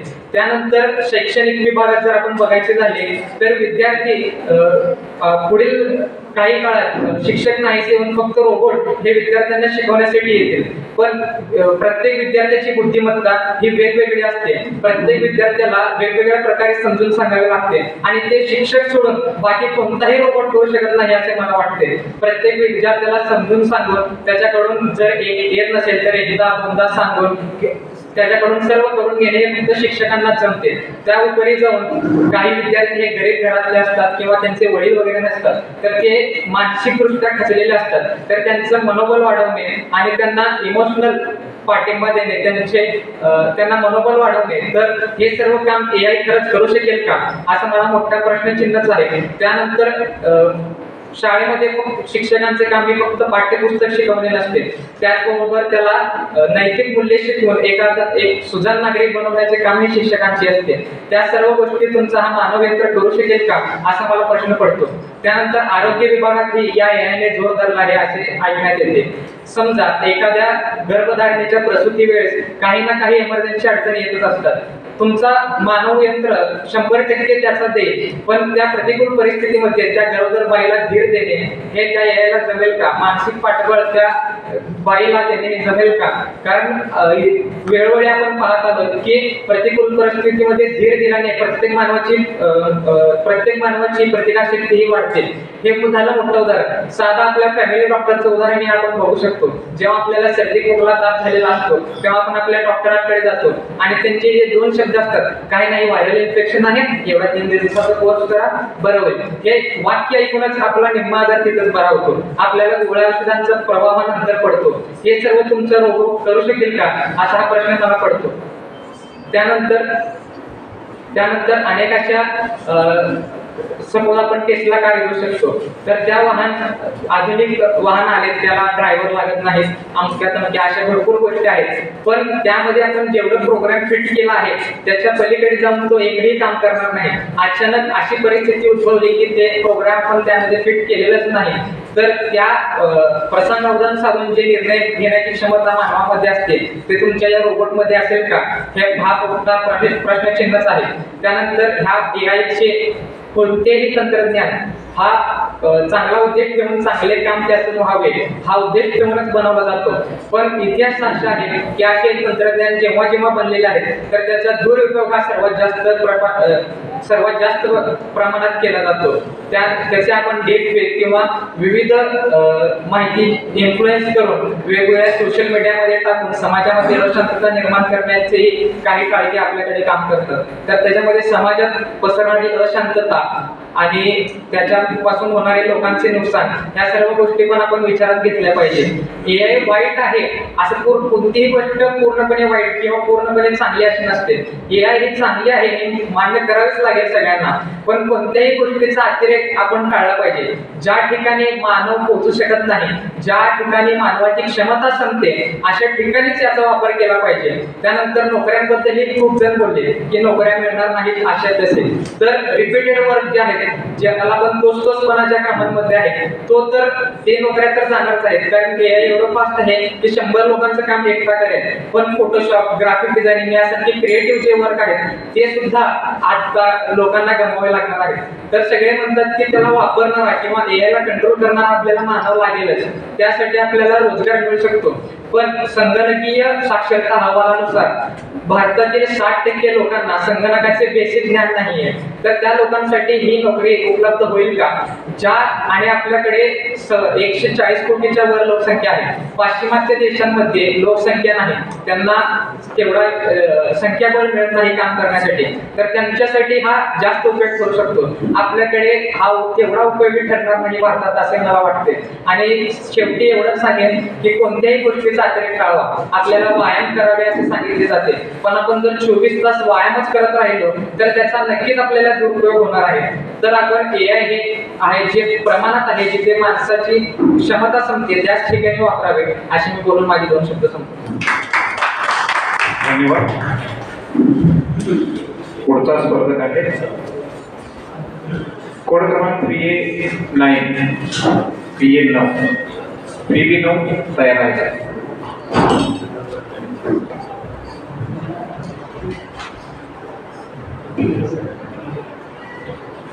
सर्वांना नमस्कार. 30 सप्टेंबर 1983 रोजी पहाटे 4च्या सुमारास 6.2 रिश्टर स्केल एवढ्या प्रचंड तीव्रतेच्या भूकंपाच्या हादरेत लातूर व धाराशिव जिल्ह्यांना बसतात. कोणतीही पूर्वसूचना न देता उद्भवलेल्या नैसर्गिक आपत्तीमध्ये पहाटेच्या साखर झोपेमध्ये असलेले 52पेक्षा जास्त गाव जमीनदोस्त होतात, तर हजारो लोकांचा मृत्यू होतो. पण आजच्या आधुनिक युगात मात्र जपान सारखा एक भूकंप प्रवण देश कृत्रिम बुद्धिमत्तेच्या साह्याने आपत्ती आधीच त्याची पूर्वसूचना देत या लाखो लोकांचे प्राण वाचवताना आपल्याला दिसतो. मग लाखो लोकांची प्राण वाचवणारी ही कृत्रिम बुद्धिमत्तेची प्रणाली मला खऱ्या अर्थाने मानवासाठी तारणहार वाटते. तर मग याच प्रस्तावाच्या अनुकूल बाजूने बोलण्यासाठी उभा आहे स्पर्धक कोड क्रमांक B19. परीक्षक महोदय, change is the only constant असं ग्रीक तत्त्ववेत्ता हिराक्लिटस म्हणतो आणि त्याच्या या वक्तव्याप्रमाणेच मानवाच्या रोजगार आणि व्यवसायामध्ये काळानुरूप अनेक बदल होत गेले. या बदलांकडे सकारात्मक दृष्टिकोनातून पाहणं, संधी म्हणून पाहणं आणि त्यांच्याशी जुळवून घेणं एक प्रगतशील मानव म्हणून आपली जबाबदारी आहे. मग आजपासून सुमारे 30 वर्षापूर्वी कॉम्प्युटरच्या आगमनानंतर हा कॉम्प्युटर आपल्या नोकऱ्या खाईल ही भीती जशी कॉम्प्युटरमुळे निर्माण झालेल्या नवनवीन उद्योगधंद्यांच्या नोकऱ्यांच्या उपलब्धतेने नाहीशी झाली, अगदी त्याचप्रमाणे आज सुद्धा स्थित्यंतराच्या आणखी एका महत्त्वाच्या टप्प्यावर आपण उभे असताना AI आपल्या नोकऱ्या खाऊन आपल्याला बेरोजगार करेल हा माझ्या प्रतिस्पर्ध्यांचा मुद्दाच मला फार निरर्थक वाटतो. कारण AIच्या मागील 3 ते 4 वर्षातील उगमानंतर AI specialist, AI engineering, data science, AI ethics, machine learning यासारख्या अनेक क्षेत्रामध्ये रोजगाराच्या बऱ्याच संधी उपलब्ध होताना आपल्याला दिसतात. एवढंच नाही तर लिंक्डइन या कंपनीच्या 2020च्या एमर्जिंग जॉब रिपोर्ट मध्ये तर AI स्पेशलिस्ट हा जॉब 74% वार्षिक वाढ दरासोबत अग्रस्थानी विराजमान झालेला आपल्याला दिसून येतो. म्हणजेच काय तर मानवाच्या रोजगार प्राप्तीसोबतच मानवाच्या एकूण प्रगतीच्या वाटचालीसाठी सुद्धा ही कृत्रिम बुद्धिमत्ता मानवाला तारणहार ठरताना आपल्याला दिसते. हीच कृत्रिम बुद्धिमत्ता हिने आरोग्याच्या क्षेत्रात केलेली कामगिरी मला खऱ्या अर्थाने आरोग्य क्रांती वाटते. WHOच्या 2022च्या अहवालानुसार दरवर्षी 2 करोडपेक्षा जास्त लोक कॅन्सर या आजाराने त्रस्त होतात, तर भारतामध्ये केवळ कॅन्सरग्रस्तांच्या मृत्यूचा आकडाच एका वर्षात 9,30,000 एवढा प्रचंड असल्याचे आपल्याला कळून येतं. मग जगभरात एवढ्या मोठ्या प्रमाणात पसरलेल्या कॅन्सरच्या उपचारामध्ये IBM कंपनीचा वॅटसन नावाचा AI डॉक्टरांची मदत तर करतोच, पण त्याच्या या मदतीमुळे कॅन्सरग्रस्तांची कॅन्सरवर मात करण्याच्या प्रमाणात बरीच वाढ झालेली आपल्याला दिसून येते. एवढंच नाही तर 23andMe किंवा ग्रेल यासारख्या कंपन्यांचा AI आपला फक्त जेनेटिक डेटा अभ्यासून आपल्याला कॅन्सरचा संभाव्य धोका आणि त्यावरील उपचारासंबंधी सुद्धा आपल्याला माहिती देताना दिसतो. मग जी कृत्रिम बुद्धिमत्ता मानवाला त्याच्या कॅन्सर सारख्या गंभीर आजारापासून, दुर्धर आजारापासून दूर लोटते, तीच मानवासाठी संहारक कशी ठरू शकते हा प्रश्न मला माझ्या प्रतिस्पर्ध्यांना विचारणं फार गरजेचं वाटतं. कॅन्सरच्या उपचारासोबतच स्पेशली एबल्ड व्यक्तींना आनंदाने जगायला, सन्मानाने जगायला आणि यासोबतच आपले विचार सुद्धा जगासमोर ठेवायला हीच कृत्रिम बुद्धिमत्ता मदत करताना आपल्याला दिसते. स्टीफन हॉकिंग या जगप्रसिद्ध शास्त्रज्ञाचे विचार, त्यांचा आयुष्यभराचा अभ्यास याच कृत्रिम बुद्धिमत्तेच्या साह्याने तुमच्या आमच्यापर्यंत पोहोचून मानवजातीच्या समृद्धीचं काम केलं आहे हे तुम्ही आम्ही विसरून चालणार नाही. मायक्रोसॉफ्ट सीइंग AI यासारखा एक AI दृष्टीहीन व्यक्तींच्या आजूबाजूतील परिसराचे वर्णन करून त्यांना एक नवीन दिव्य दृष्टी प्रदान करण्याचं काम करतो. मग सर या सर्व व्यक्तींसाठी AI कधी संवारक ठरणार नाही, कारण त्यांच्यासाठी AI म्हणजे स्वातंत्र्य, AI म्हणजे जगण्यासाठी मिळालेली एक नवीन आशा आणि AI सगळ्यात महत्त्वाचं म्हणजे या सर्व व्यक्तींच्या जीवनाची तारणहार म्हणून समोर येते हेच आपण ठामपणे म्हणू शकतो. परीक्षक महोदय, 1966 मध्ये अमेरिकेच्या MIT मध्ये संशोधन करणाऱ्या एका व्यक्तीने एलिसा या नावाची एक कृत्रिम बुद्धिमत्तेवर आधारित एक यंत्रणा तयार केली, जिचं काम होतं मनोरुग्णाने ग्रासलेल्या रुग्णांसोबत चर्चा करणं आणि त्यांच्या संवेदना समजून घेणं. या एलिसा सोबतचा संवाद इतका प्रभावी आणि उपयुक्त ठरला की यातील बरीच लोक आजारातून तर बरी झालीच, पण यातील बरेच लोक हे सुद्धा विसरले की एलिसा ही एक कृत्रिम बुद्धिमत्ता आहे आणि त्यांचे तिच्याशी भावनिक बांध सुद्धा जुळले. मग आजच्या 21व्या शतकामध्ये जेथे डिप्रेशन, अँझायटी यासारखे मानसिक आजार जागतिक महामारीचे रूप घेऊन वैश्विक आपत्ती म्हणून आपल्या समोर उभे आहेत, तेथेच एलिसा सारख्या कृत्रिम बुद्धिमत्ता जर मानवाला त्याच्या मानसिक आजारापासून बाहेर काढत असतील तर ही कृत्रिम बुद्धिमत्ता मानवासाठी मानसिक तारणहार सुद्धा ठरताना आपल्याला दिसते हे मी इथे ठामपणे नमूद करू शकतो. मित्रांनो, ही कृत्रिम बुद्धिमत्ता केवळ मानवाच्या भवितव्य समृद्ध करण्याची हमी घेत नाही, तर तर यासोबतच ती मानवाच्या इतिहासाचे सुद्धा संरक्षण करताना आपल्याला दिसते.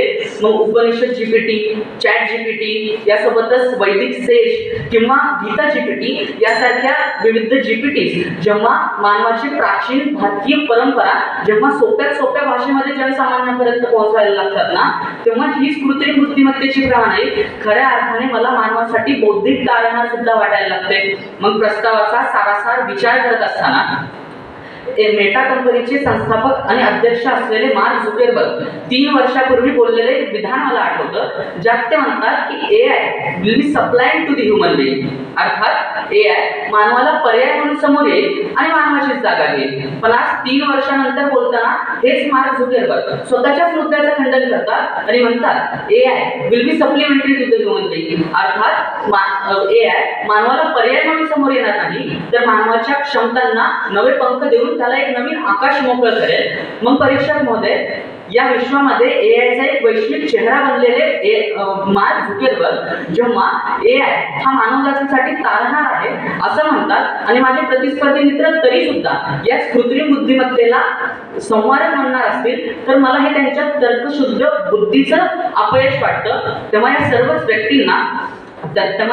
व्यक्तींना आपल्या विषयाची थोडी का होईना पण समज यावी आणि या सर्वच व्यक्तींना आपल्या विषयाची थोडी का होईना पण समज यावी आणि त्यांनी चांगल्या प्रकारे विषय मांडावा एवढाच माफक आशावाद व्यक्त करतो आणि थांबतो. मनपूर्वक धन्यवाद.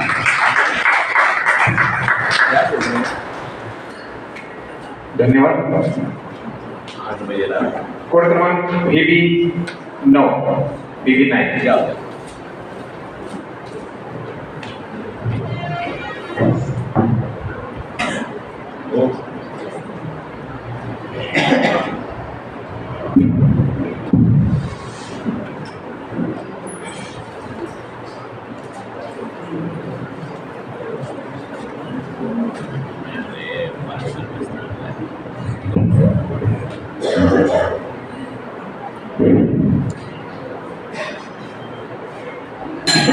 नमस्कार मित्रांनो, लहानपणी आपण ज्यावेळी शाळेत जायचो त्यावेळी आपल्या शाळेतील शिक्षकांकडून आपल्याला गृहपाठ दिले जायचे. ते गृहपाठ वेगवेगळ्या पद्धतीचे असायचे, ज्यामध्ये आईवर, शाळेवर अशा विविध विषयांवर आपल्याला निबंध लिहायला सांगितले जायचे. मग आपण घरी आल्यावर आपल्या सर्जनशीलतेतून आणि कृतिशीलतेतून ते निबंध लिहायचो आणि दुसऱ्या दिवशी शाळेत जमा करायचो.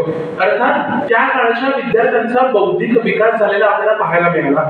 मात्र अलीकडच्या काळातही विद्यार्थ्यांना त्यांच्या शाळेतील शिक्षकांकडून गृहपाठ दिले जातात. त्या गृहपाठामध्ये जर माझी शाळा या विषयावर निबंध लिहा असं जर विद्यार्थ्यांना सांगितलं, तर विद्यार्थी घरी आल्यावर स्वतःची बुद्धी न वापरता चॅट जीपीटी किंवा गुगलवरती जातात, हवा तो निबंध सर्च करतात, आहे तसा वहीत उतरवतात आणि दुसऱ्या दिवशी शाळेत जमा करतात. अर्थात त्यावेळी बऱ्याच विद्यार्थ्यांच्या निबंधाचा मायना हा सारखा असतो, केवळ नावं बदललेली असतात, कारण त्यावेळी कोणीही स्वतःची सर्जनशीलता किंवा कृतिशीलता वापरलेली नसते.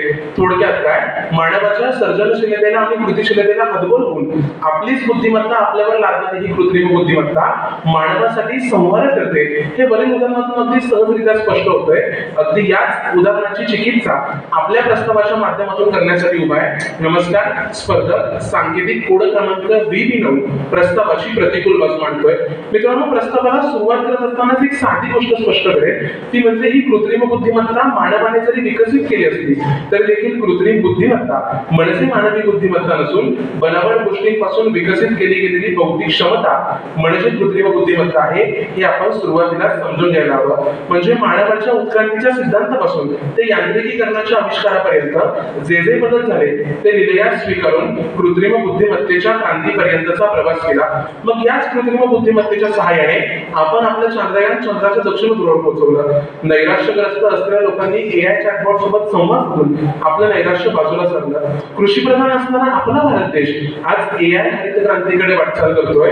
मग कित्येक क्लिष्ट शस्त्रक्रिया सुद्धा याच कृत्रिम बुद्धिमत्तेच्या माध्यमातून विकसित होत आहेत. मग विकासाची एवढी मोठी क्षितिज दाखवणारी ही कृत्रिम बुद्धिमत्ता हाताळणं हे सुद्धा तुमच्या आमच्यासाठी एक संवाद बनत चाललंय. त्यामुळे ही कृत्रिम बुद्धिमत्ता हाताळत असताना आपली नैतिकता आणि नैतिक मूल्य जर ढासळत असतील आणि त्याच्यातून जर वर्चस्ववादाची भूमिका जन्म घेत असेल तर लक्षात घ्या, माणसाची माणुसकी कुठे नष्ट होतीये का याचा विचार करणं देखील गरजेचं आहे. आणि म्हणूनच कदाचित याच कृत्रिम बुद्धिमत्तेवर बोलत असताना एलॉन मस्क असं म्हणतात, AI is far more dangerous than nuclear weapons. अर्थात ही कृत्रिम बुद्धिमत्ता ही अण्वस्त्रांपेक्षाही जास्त धोकादायक आहे, कारण येणाऱ्या काळात हीच कृत्रिम बुद्धिमत्ता मानवापेक्षा अधिक विकसित असणार आहे. म्हणजे मागच्या जून 2022 मध्ये अमेरिकेतील न्यूयॉर्क या शहरामध्ये कृत्रिम बुद्धिमत्तेच्या विरोधातलं सर्वात मोठं आंदोलन उभं राहिलं होतं. त्यामागचं कारण असं होतं की हॉलिवूड बॉलिवूड चित्रपटसृष्टीमध्ये या कृत्रिम बुद्धिमत्तेच्या अतिवापरामुळे त्याचा परिणाम हा रोजगारावर झालेला पाहायला मिळतो.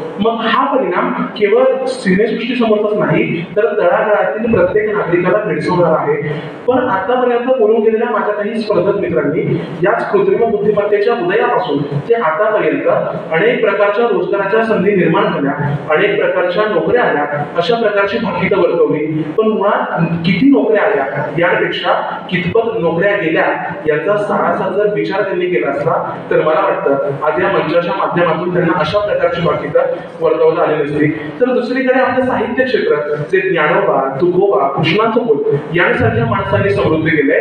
मात्र त्याच साहित्य क्षेत्रात जर ChatGPT ला दोन इनपुट देऊन आम्हाला आयती कविता, आयती भाषणं, आयते लेख लिहून मिळणार असतील तर आमच्या साहित्य क्षेत्रातल्या सृजनशीलतेसमोर देखील कृत्रिम बुद्धिमत्ता संवाद करताना आपल्याला पाहायला मिळते. मग मित्रांनो, येणाऱ्या काळात जर आपण आपल्या संसदेमध्ये लोकप्रतिनिधींच्या जागी कृत्रिम बुद्धिमत्तेने विकसित केलेले AI रोबोट बसवले तर ते त्यांच्यामध्ये असलेल्या कमांडनुसार आपलं ऐकून घेतील, त्याच्यावरती प्रतिक्रिया सुद्धा देतील. मात्र त्यांच्यामध्ये एखाद्या गोष्टीबद्दलची जाणीव, जागृती, संवेदना निर्माण होणार नाही. म्हणजे इंडिया टुडेनं आज तक वरून AI मार्फत निवेदिका उभी केली जी लोकांना फारशी पसंती पडली नाही. म्हणजे AI निवेदिकेनं वृत्त ते समजणार ही चांगली गोष्ट, मात्र त्या बातम्यांमध्ये जाणीवेचा अभाव, संवेदनेचा अभाव आणि एखादी बातमी समोरच्या पर्यंत किती गांभीर्याने पोहोचवायची याचा अभाव. अर्थात रुचकर गोष्टी लोकांना फारशा पडलेल्या नाहीत. त्यामुळे कृत्रिम बुद्धिमत्तेने विकसित केलेले AI रोबोट्स हे जाणीवा, संवेदना, गांभीर्य अशा तीनही पातळीवर उभे राहतील का हा प्रश्न मला पडायला लागतो.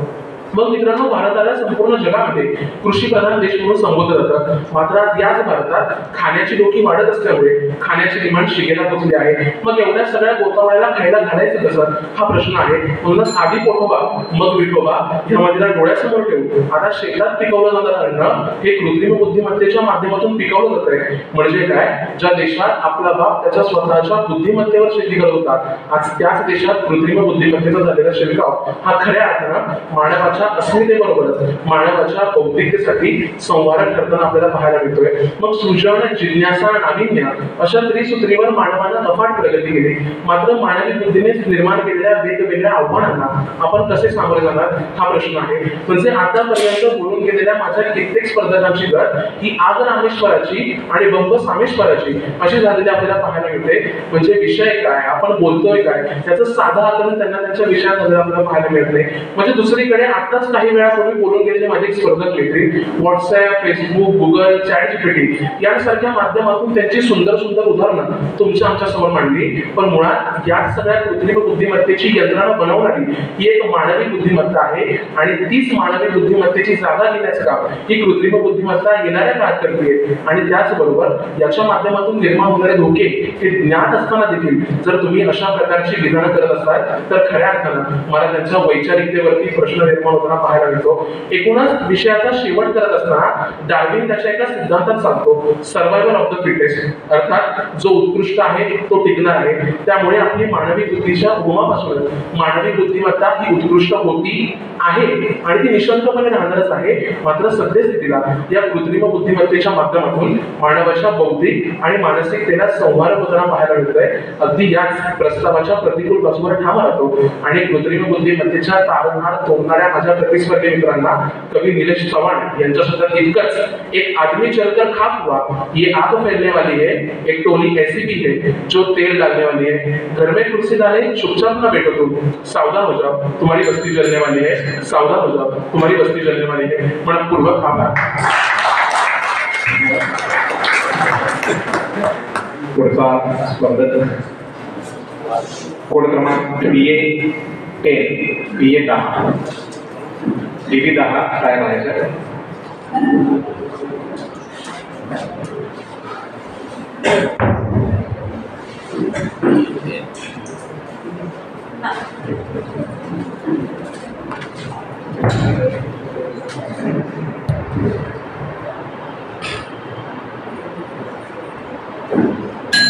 नमस्कार. कृत्रिम बुद्धिमत्तेचे जनक म्हणून ओळखले जाणारे जेफ्री हिंटन ज्यावेळेस गुगलमधून निवृत्ती घेतात त्यावेळेस ते असं वक्तव्य करतात की आर्टिफिशियल इंटेलिजन्स अर्थात कृत्रिम बुद्धिमत्ता ही अशी बुद्धिमत्ता आहे जी बुद्धिमत्ता माणसापेक्षाही वरचढ ठरत आहे आणि येणाऱ्या काळामध्ये ती माणसापेक्षाही मोठी असेल असं त्यांचं वक्तव्य होतं. कारण एखादी माहिती एखाद्या माणसाकडे असेल तर ती माहिती त्या माणसाकडे गोपनीय राहू शकते, परंतु तीच माहिती जर का कृत्रिम बुद्धिमत्तेला प्राप्त झाली तर ती माहिती काही क्षणार्धामध्ये जगातल्या प्रत्येक सिस्टीम पर्यंत पोहोचत असते. मग अशा या माहितीच्या युगामध्ये माहितीचा निचरा करणारे एक साधन आपल्या समोर उभं राहिलंय आणि हेच साधन आज माणसाच्या मानवी बुद्धिमत्तेवरती अधिराज्य गाजवताना आपल्याला दिसून येतं. अर्थात प्रस्तावाच्या प्रतिकूल बाजूने बोलण्यासाठी उभा आहे. नमस्कार. स्पर्धक कोड क्रमांक VV10 विषय बोलतोय कृत्रिम बुद्धिमत्ता मानवासाठी सौहार्द. मित्रांनो, कॉट्स नियतकालिकेत केलेल्या व्याख्येनुसार शिकण्याची क्षमता असलेलं संगणकीय सॉफ्टवेअर म्हणजे कृत्रिम बुद्धिमत्ता. मग रशियाचे राष्ट्रपती पुतिन असं म्हणतात की कृत्रिम बुद्धिमत्ता हे फक्त रशियासाठी धोकादायक नाही तर ते संपूर्ण जगासाठी धोकादायक आहे. म्हणजे बदल स्वीकारणं हे माणसासाठी अपरिहार्य जरी असलं तरी ते बदल स्वीकारत असताना ते बदल पूर्ण तयारीनिशी स्वीकारणं हे देखील तितकंच गरजेचं आहे. 1950 मध्ये ॲलन ट्युरिंग यांनी कृत्रिम बुद्धिमत्तेची संकल्पना मांडली आणि 1951 मध्ये बोलताना ट्युरिंग असं म्हणतात की कृत्रिम बुद्धिमत्ता ही जर का माणसासारखा विचार करायला लागली तर भविष्यामध्ये माणसासमोर एक फार मोठं आव्हान उभं करू शकते. अगदी त्याच पद्धतीनं हार्वर्ड लॉ स्कूलचे प्रोफेसर जोनाथन जेड्रिन असं म्हणतात की कृत्रिम बुद्धिमत्ता ही नीतिमूल्यांशी संबंधित अनेक आव्हानं उभी करू शकते. कारण भावना, वेदना, संवेदना यांपैकी कोणतीही मूल्य ही कृत्रिम बुद्धिमत्तेमध्ये आपल्याला दिसत नाही. त्यामुळे कृत्रिम बुद्धिमत्ता ही इथल्या मानवासाठी संवाहक ठरू शकते ही गोष्ट आपण समजून घेणं गरजेचं आहे. म्हणजे मगाशीच माझा एक स्पर्धक मित्र असं सांगून गेला की कृत्रिम बुद्धिमत्ता ही आपल्या इथल्या शिक्षण व्यवस्थेवरती मोठ्या प्रमाणामध्ये परिणाम करते आणि इथल्या शिक्षण व्यवस्थेमध्ये मोठ्या प्रमाणामध्ये फायदा उभा करत आहे. परंतु मला असं सांगायचंय की चीन सारख्या राष्ट्रामध्ये ज्यावेळेस शिकवण्यासाठी अगदी बालवाडीपासून ते विद्यापीठांपर्यंत रोबोट्स उभे केले जातात. म्हणजे शिक्षणाचा जो मूळ उद्देश आहे मानवी मूल्य जपणे, नैतिकता जपणे हे कुठेतरी बाजूला सारून या रोबोटिक शिक्षणाच्या माध्यमातून एक भावनाशून्य विद्यार्थी उभा केला जातोय ही गोष्ट आपण समजून घेतली पाहिजे. याच कृत्रिम बुद्धिमत्तेच्या माध्यमातून मोठ्या प्रमाणामध्ये मॉर्फिंगचं प्रमाण वाढलेलं आपल्याला बघायला मिळतं. म्हणजे काही दिवसांपूर्वी जो बायडन आणि हिलरी क्लिंटन यांचे एकत्रित फोटो व्हायरल झाले होते. डोनाल्ड ट्रम्प यांचा ऍक्सिडेंट झालेला फोटो व्हायरल झाला होता आणि काही दिवसानंतर असं कळतं की हे फोटो मॉर्फ केलेले आहेत. अगदी राजस्थानमधल्या एका मुलीला तिचे अश्लील प्रकारचे फोटो मॉर्फ करून तिच्याकडून लैंगिक संबंध ठेवण्यासाठी तिला प्रवृत्त केलं जातं. तू जर का आमच्याशी लैंगिक संबंध ठेवले नाहीस तर तुझे न्यूड फोटो आम्ही व्हायरल करू अशा प्रकारच्या जर तिला धमक्या दिल्या जात असतील तर ही कृत्रिम बुद्धिमत्ता इथल्या मानवासाठी किती संवाहक आहे ही गोष्ट आपण समजून घेणं गरजेचं आहे.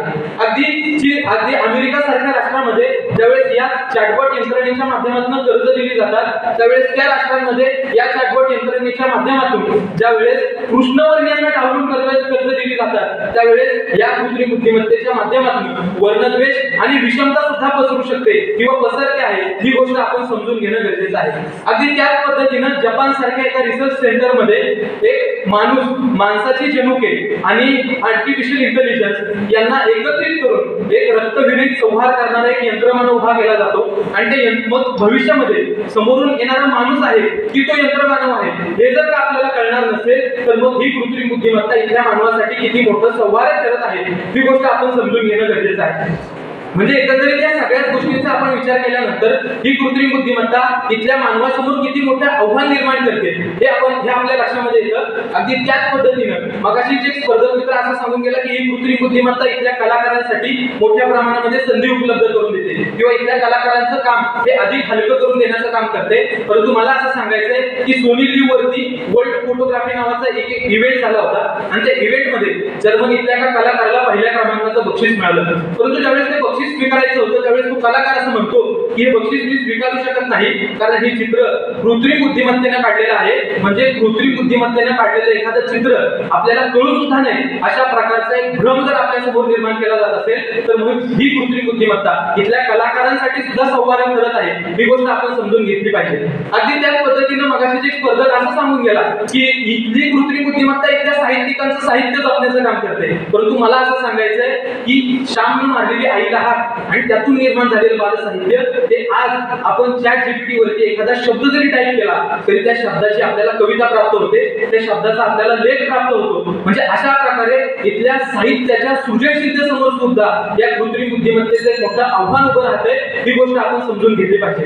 अगदी बीटा 48 नावाचं एक यंत्रमानव असं वक्तव्य करतं सर की ही आम्ही इथल्या माणसाला भविष्य काळामध्ये एका झू मध्ये बंदिस्त करून ठेवणार आहे. म्हणजे अशा प्रकारची वक्तव्य जर का या यंत्रांच्या माध्यमातून येणार असतील तर ही कृत्रिम बुद्धिमत्ता आपल्या समोर फार मोठं आव्हान उभं करते. ही गोष्ट आपण समजून घेणं गरजेचं आहे. अगदी त्याच पद्धतीने मगाशी स्पर्धक मित्र मला असं सांगून गेला की ही कृत्रिम बुद्धिमत्ता इथला इतिहास जपण्याचं काम करते, इथल्या साहित्यिकांचं साहित्य जपण्याचं काम करते, इथल्या संत साहित्यांचं संत साहित्य जपण्याचं काम करते. परंतु मला असं सांगायचंय की तुकोबाकडे नव्हता कुठला सोशल मीडिया, ज्ञानेश्वराकडे नव्हती कोळी व्हॅन, समाधीच्या लाईव्ह ब्रॉडकास्टिंगसाठी मुक्ताईला दिले नव्हते कधीच बाईट, कृत्रिम बुद्धिमत्तेला स्वतःच्या हातावर नाचवणारी इंटेलेक्च्युअल माणसं सुद्धा नव्हती तेव्हा. तरी सुद्धा त्यांचे विचार कसे तगून राहिले इथल्या पंचतत्वामध्ये याचा सुद्धा विचार तुम्ही आणि केला पाहिजे. शेवटी कृत्रिम बुद्धिमत्ता याचा वापर करत असताना आपल्यावरती याच्यावरती काही उपाययोजना आणणं सुद्धा गरजेचं आहे. त्यामुळे याला सांभाळणारी एक यंत्रणा उभी करणं हे देखील तितकंच गरजेचं आहे.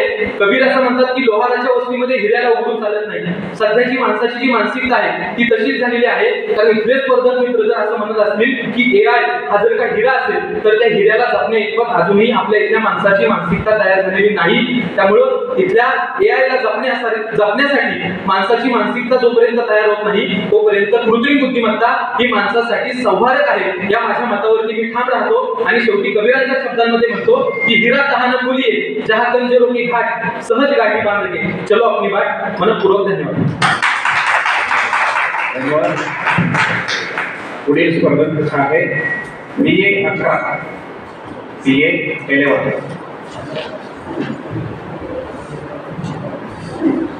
BB 11 तयार आहे सर. स्पर्धक विद्यार्थी समोर येऊन बसायचं.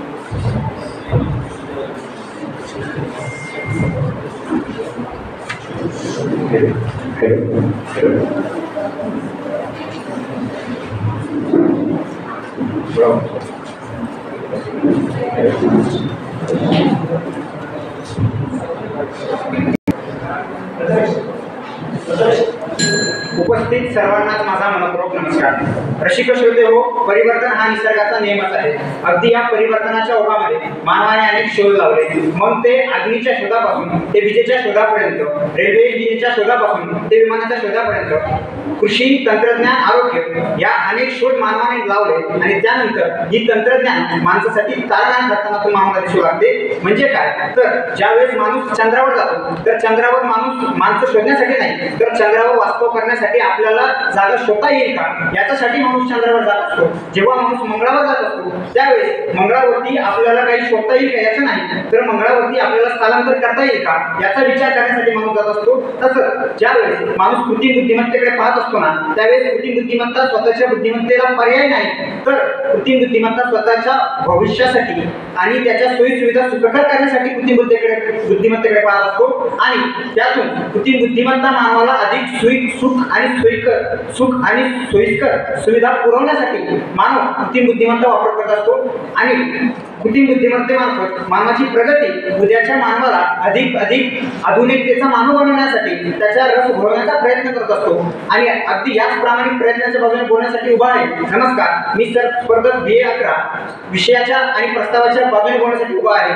मित्रांनो, सर्वप्रथम हा विषय बोलत असताना कृत्रिम बुद्धिमत्ता म्हणजे काय हे स्पष्ट करणं सर्वप्रथम गरजेचं वाटायला लागतं. कृत्रिम बुद्धिमत्ता म्हणजे मानवासारखं विचार करणं, मानवासारखं फिरणारं यंत्र म्हणजे कृत्रिम बुद्धिमत्ता होय. 1956 साली ज्या वेळेस मॅकडॉन येथे झालेल्या कार्यशाळेमध्ये जॉन मॅकार्थी नावाच्या तंत्रज्ञानाने सर्वप्रथम कृत्रिम बुद्धिमत्ता नावाचा आर्टिफिशियल इंटेलिजन्स हा शब्द वापरला. माझा प्रतिस्पर्धी मित्र बोलून गेला की ॲलन ट्युरिंग आणि हे कृत्रिम बुद्धिमत्तेचे जनक वगैरे आहेत, परंतु जॉन मॅकार्थी हे कृत्रिम बुद्धिमत्तेचे जनक आहेत आणि 1956 साली त्यांनी सर्वप्रथम कृत्रिम बुद्धिमत्ताची जी संकल्पना आहे ती मांडली होती. आणि माझा जो मागचा प्रतिस्पर्धी मित्र बोलून गेला की कृत्रिम बुद्धिमत्ता मानवासाठी धोकादायक आहे, तर त्याचं अर्ध भाषण हे युट्यूबवरून त्यांनी घेतलेलं होतं आणि त्या भाषणामार्फत त्यांनी कृत्रिम बुद्धिमत्ता तारण्याचं काम केलं. तर कृत्रिम बुद्धिमत्तेने त्याला तारण्याचं काम केलं, त्याला मारण्याचं काम केलेलं नाही, हे माझ्या प्रतिस्पर्धी मित्रांना समजून घेतलं पाहिजे. त्यानंतर ज्यावेळेस आपण कृत्रिम बुद्धिमत्तेचं उदाहरण द्यायला लागलो, तर ज्यावेळेस मानवाकडं वैश्विक महामारी कोरोना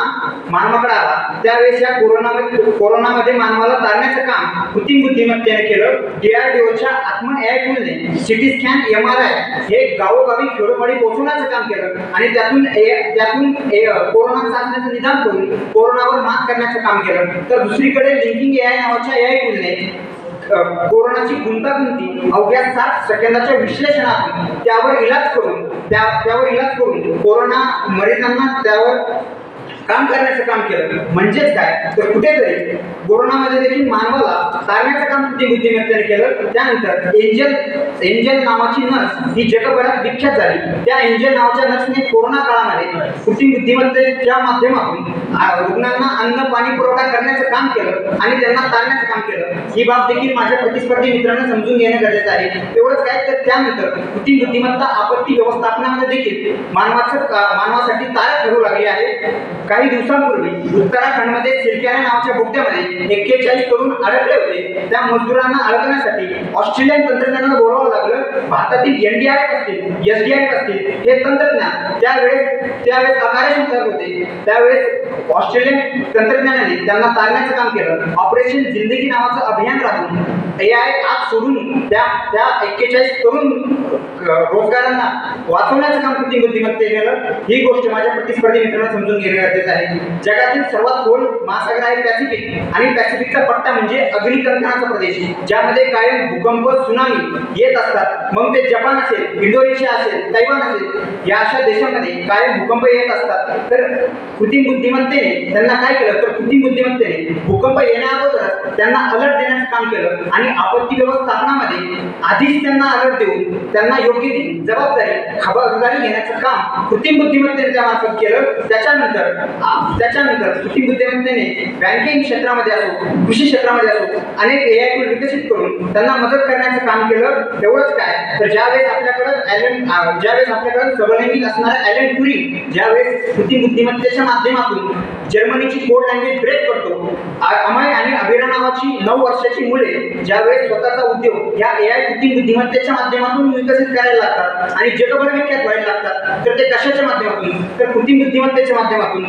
आणि जर कृत्रिम बुद्धिमत्ता मानवाला मारत असते, तर कृत्रिम बुद्धिमत्तेने मानवासाठी असणारे जे काही तंत्र विकसित आहे यावर काम केलं नसतं. हे देखील माझ्या प्रतिस्पर्धी मित्रांना समजून घेणे गरजेचं आहे.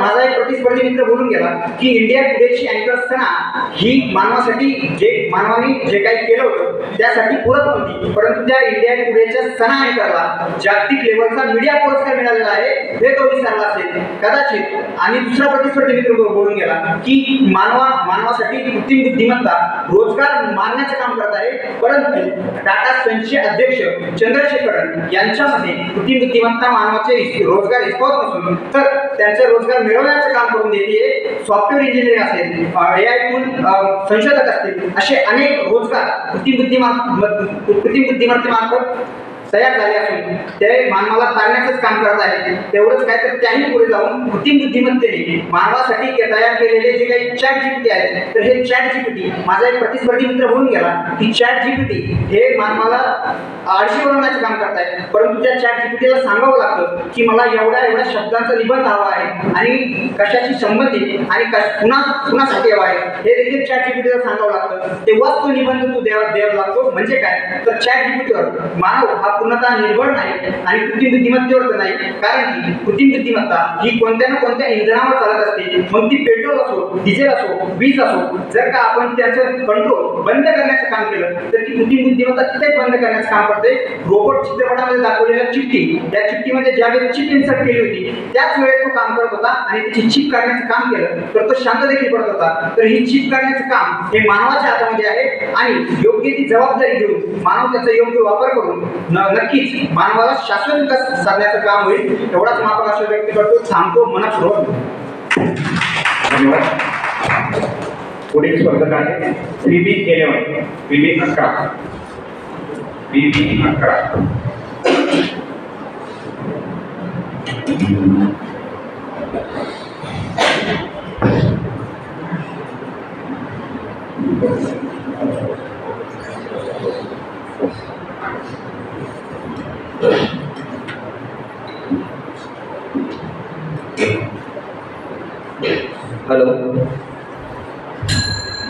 मित्र हो, डॉक्टर रघुनाथ माशेलकर असं म्हणतात की निर्मिती आणि निर्माता यांच्यामध्ये नेहमीच अंतर्भेदभाव असतो, म्हणजेच द्वंद्व असतो. परंतु ज्या वेळेस निर्माता हा निर्मितीवर नियंत्रण ठेवतो त्यावेळेस समाजामध्ये सुजगता निर्माण व्हायला लागते. परंतु ज्या वेळेस त्याने निर्माण केलेली निर्मिती हीच निर्मात्यावर अधिराज्य गाजवायला लागते त्यावेळेस समाजामध्ये अराजकता पसरायला लागते. अशीच मानवाने निर्माण केलेली निर्मिती अर्थात कृत्रिम बुद्धिमत्ता आज मानवासाठीच मोठी डुकी ठरताना दिसते. म्हणून विषयाचं गांभीर्य तसं प्रचंड मोठ्या प्रमाणात आहे. म्हणून विषयाच्या प्रतिकूल बाजूस बोलण्यासमोर उभा आहे. नमस्कार, मी सांकेतिक कोड क्रमांक VB 11 प्रतिकूल बाजूस बोलतोय. मुळात भारतीय संविधानाच्या भाग 4 अ मध्ये अनुच्छेद 51 क असं सांगतं की वैज्ञानिक दृष्टिकोन जोपासा हे तुमचं मूलभूत कर्तव्य आहे. ते मला पण मान्य आहे. परंतु वैज्ञानिक दृष्टिकोन जोपासता आज आपण शाश्वत विकासात तर मागे राहिलो नाही का, हे पण बघणं गरजेचं आहे. म्हणजे तंत्रज्ञानाच्या मागे लागायचं, परंतु ते तंत्रज्ञान मानवाला हानी पोहोचतंय का किंवा पोहोचत नाही का याची चिकित्सा करायची नाही, ही देखील खेदाची बाब आहे. परंतु माझे प्रतिस्पर्धी मित्र या तंत्रज्ञानाच्या उहापोह करता एवढे करून गेले, पण शाश्वत विकासाची बीजे रोवण्याचं काम त्यांच्या याच्यामध्ये कुठलाच रोल मला या ठिकाणी दिसताच नाही. मग एक्साचा रिपोर्ट आला, फ्युचर रिस्क रिपोर्ट 2023, त्यांच्या म्हणण्यानुसार याच्यामध्ये ग्लोबल वॉर्मिंग असेल, हवामान बदल असेल किंवा जागतिक पातळीवरचे मोठे महायुद्ध असतील, या सगळ्यांपेक्षाही येत्या काळामध्ये सगळ्यात जास्त विध्वंस कोणती घटना ठरणार असेल तर ती म्हणजे कृत्रिम बुद्धिमत्ता आहे. मग ओपनहायमर नावाचा शास्त्रज्ञ त्याच्या 1945च्या दशकामधल्या इंटरव्ह्यू मध्ये सांगतो की जर हिरोशिमा आणि नागासाकी या दोन देशाच्या विध्वंसापेक्षाही मोठा विध्वंस जर तुम्हाला बघायचा असेल तर तो विध्वंस येत्या काळात कृत्रिम बुद्धिमत्तेच्या माध्यमातून बघायला मिळतो. मग इलॉन मस्क देखील सांगतात की कृत्रिम बुद्धिमत्ता ही अण्वस्त्रापेक्षाही शस्त्रधारी आहे. मग एकंदरीत स्टीफन हॉकिन्स त्यांच्या मृत्यूपूर्वी सांगून गेले की कृत्रिम बुद्धिमत्तेला नियंत्रणात ठेवा, अन्यथा ही कृत्रिम बुद्धिमत्ता येत्या काळात माणसाला बाजूला सरेल आणि एकमेव पर्याय म्हणून जगायला लागेल. एवढे मोठे भाकीत होऊन सुद्धा माझे प्रतिस्पर्धी मित्र या कृत्रिम बुद्धिमत्तेचा उहापोह करतायत, वाहवाह करतायत, हा देखील त्या ठिकाणी समजून घेण्याची बाब अत्यंत महत्वाची आहे. मग याचा विध्वंस एवढा मोठ्या प्रमाणात आहे. मग इसवी सन 2012 मध्ये रोबोट नावाचा चित्रपट आला. त्या रोबोट नावाच्या चित्रपटामध्ये AI चिठ्ठी आधारित एक यंत्र बनवून त्याला ऐश्वर्या राय बच्चन सोबत प्रेमाच्या भावना निर्माण व्हायला लागतात. मग माझं प्रेम मला मिळत नाही, मग मी विध्वंस करायला लागतो. हा विध्वंस एका छोट्या पडद्यावर दाखवण्याचा प्रयत्न केलाय, पण या विध्वंसाची व्यापकता वास्तविक जीवनात किती मोठ्या प्रमाणात आहे याचा अभ्यास करणं माझ्या प्रतिस्पर्धी मित्रांचं काम आहे. आज जर बघितलं तर दक्षिणेकडे सायबर लॉ तज्ञ अर्थात विजय शंकर असं सांगतात की ही कृत्रिम बुद्धिमत्ता म्हणजे सायबर गुन्ह्यामध्ये अडकणाऱ्या किंवा हॅकर्सला एक वरदान अर्थात खजिना समजलेले आहे. मग या सायबर लॉ तज्ञांनी त्यांच्या म्हणण्यानुसार सांगितलं की अनेकांचे बँक अकाउंट हॅक करायचे व डीपफेक या तंत्रज्ञानाचा वापर करून सोशल मीडियावरील तरुणांचे फोटो घ्यायचे आणि त्याचं रूपांतर पॉर्न व्हिडिओमध्ये करायचं. एकंदरीत इथल्या चिमुकल्यांचं सामाजिक अस्तित्व हिरवण्याचं काम ही कृत्रिम बुद्धिमत्ता करत असेल तर ही कृत्रिम बुद्धिमत्ता कशी चालणार आहे हा देखील या ठिकाणी प्रश्नचिन्ह निर्माण व्हावा लागतो. परीक्षक महोदय, या कृत्रिम बुद्धिमत्तेला आहारी पडता सिनेतारक असतील ज्यामध्ये रश्मिका मंदाना असेल, कतरिना कॅफ असेल, कटरीना असेल व एवढंच काय देशाचे महामहिम असलेले राष्ट्रपती आदरणीय द्रौपदी मुर्मू असतील, पंतप्रधान नरेंद्र मोदी असतील यांचे देखील चुकीच्या पद्धतीने गरबा खेळतानाचे व्हिडिओ व्हायरल होतात आणि सामाजिक प्रतिष्ठा नग्नता दाखवण्याचं काम केलं जातं. भारतीय संविधानाचं अनुच्छेद 21 सांगतो जीवन जगण्याचा अधिकार, मनेका गांधी खटला सांगतो, पण ते जीवन प्रतिष्ठापूर्वक असलं पाहिजे.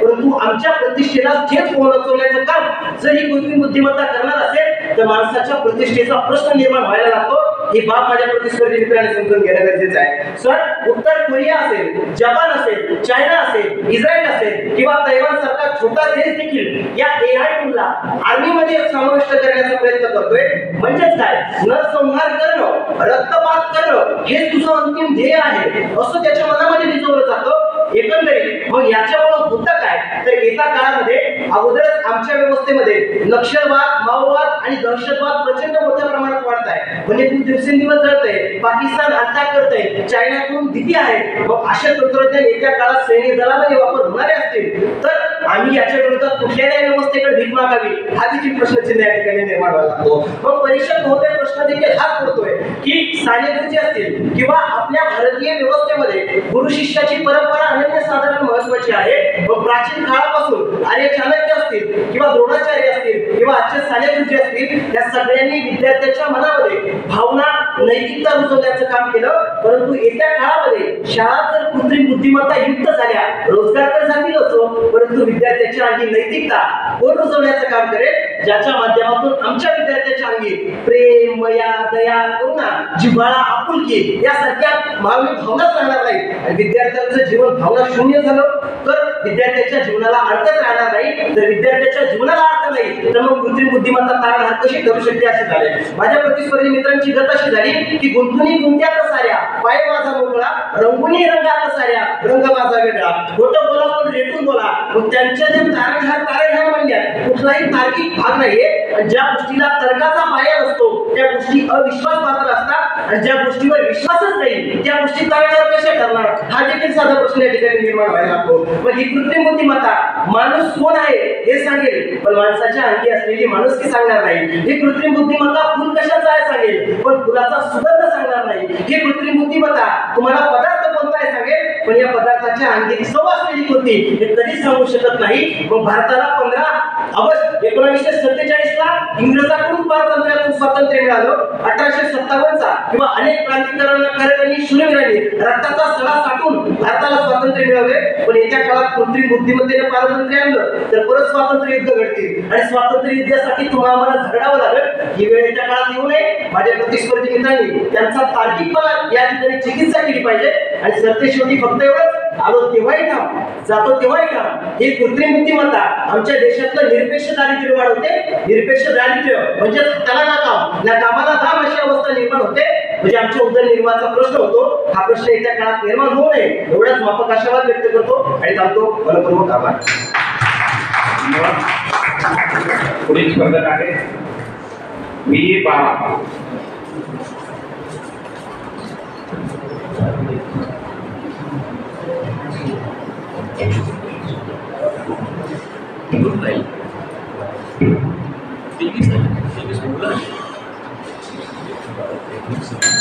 नमस्कार. जगविख्यात इतिहासकार युवा भरारे असं म्हणतात की जगामध्ये झपाट्याने बदल घडवणारी तिसरी क्रांती येऊ घातली आहे.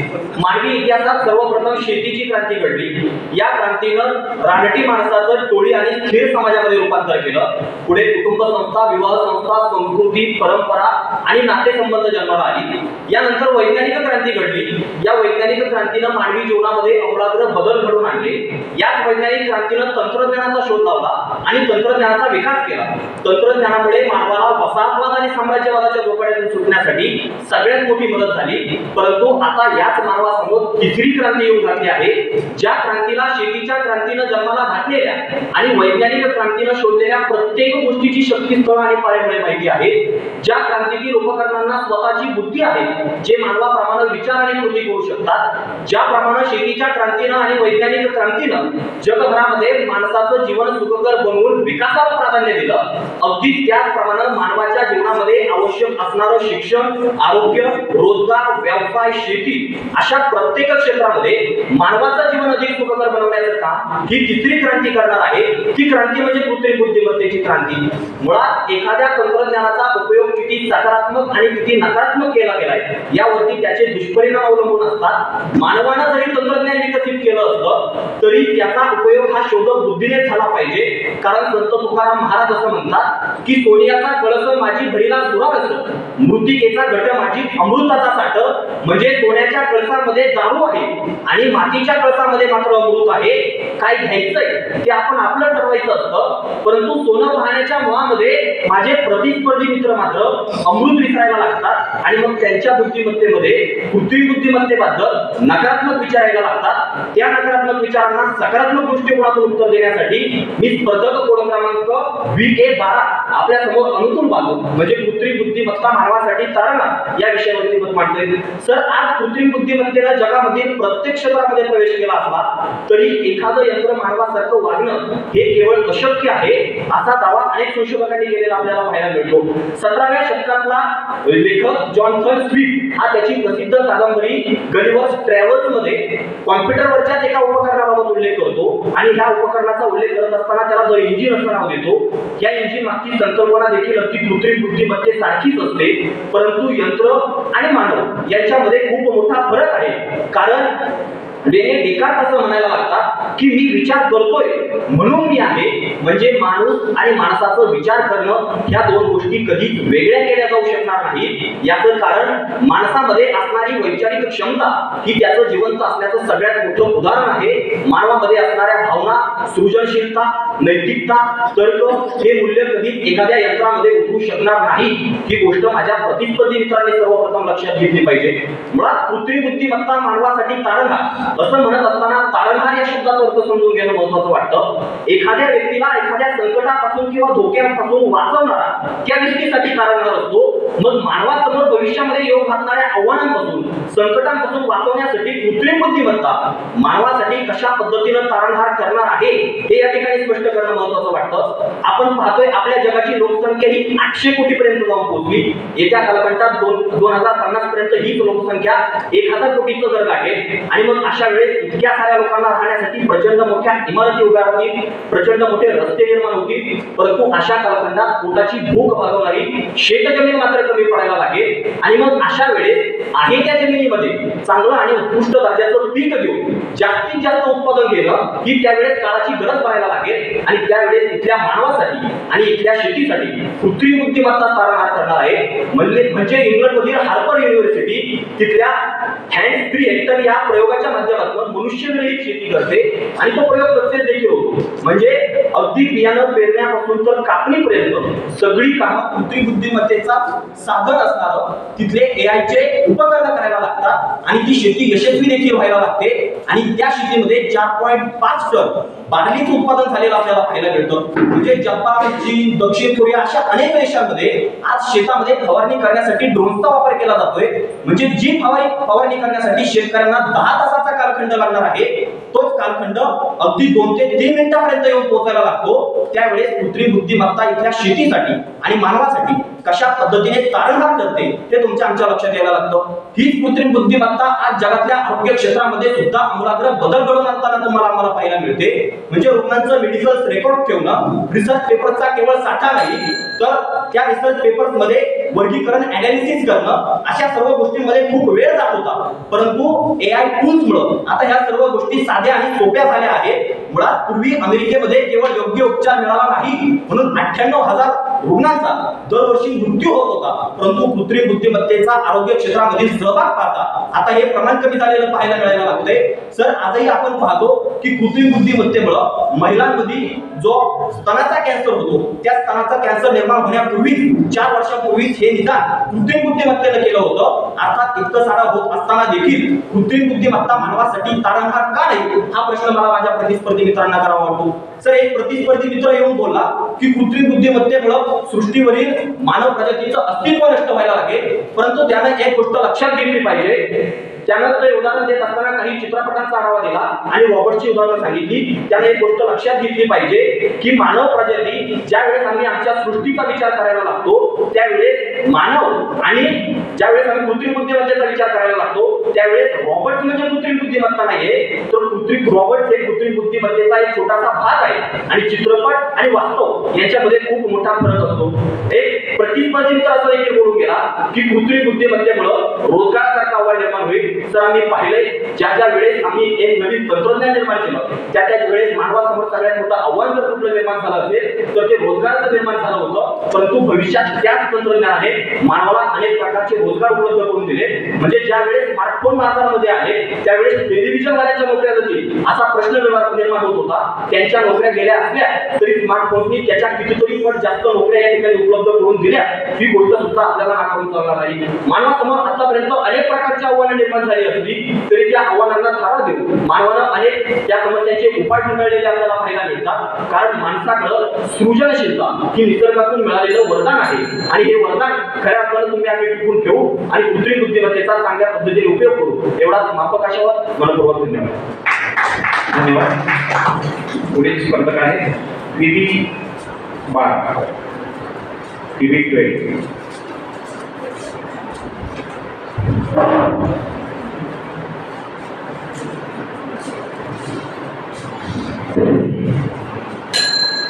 नमस्कार मित्रांनो, अलीकडच्याच कालखंडामध्ये तुम्ही सगळ्यांनी टीव्हीवरती 5 स्टार कॅडबरी कंपनीची एक जाहिरात बघितली असेल, ज्यामध्ये असं म्हटलं गेलंय की येत्या भविष्यात जेव्हा कृत्रिम बुद्धिमत्ताच माणसाची सगळी कामं करेल, माणसासाठी काहीच काम राहणार नाही, तेव्हा माणसाकडे एकच नोकरी राहील किंवा एकच गोष्ट राहील, ती म्हणजे काहीच न करण्याची नोकरी.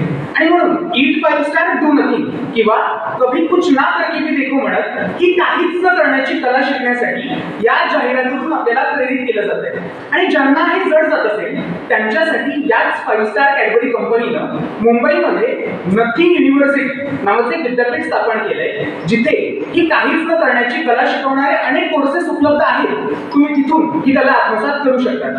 खरं तर वरील जाहिराती जरी उपहासात्मक दृष्टिकोनातून बनवली गेली असली किंवा काल्पनिक असली तरी त्यातील कल्पनाविषयी काही मला रंजक वाटत नाही. कारण सद्यस्थितीला कृत्रिम बुद्धिमत्तेच्या विश्वात ज्या गतीनं आपण मार्गक्रमण करतोय ती गती या जाहिरातीला अधिकाधिक वास्तविक बनवणारी मला वाटते.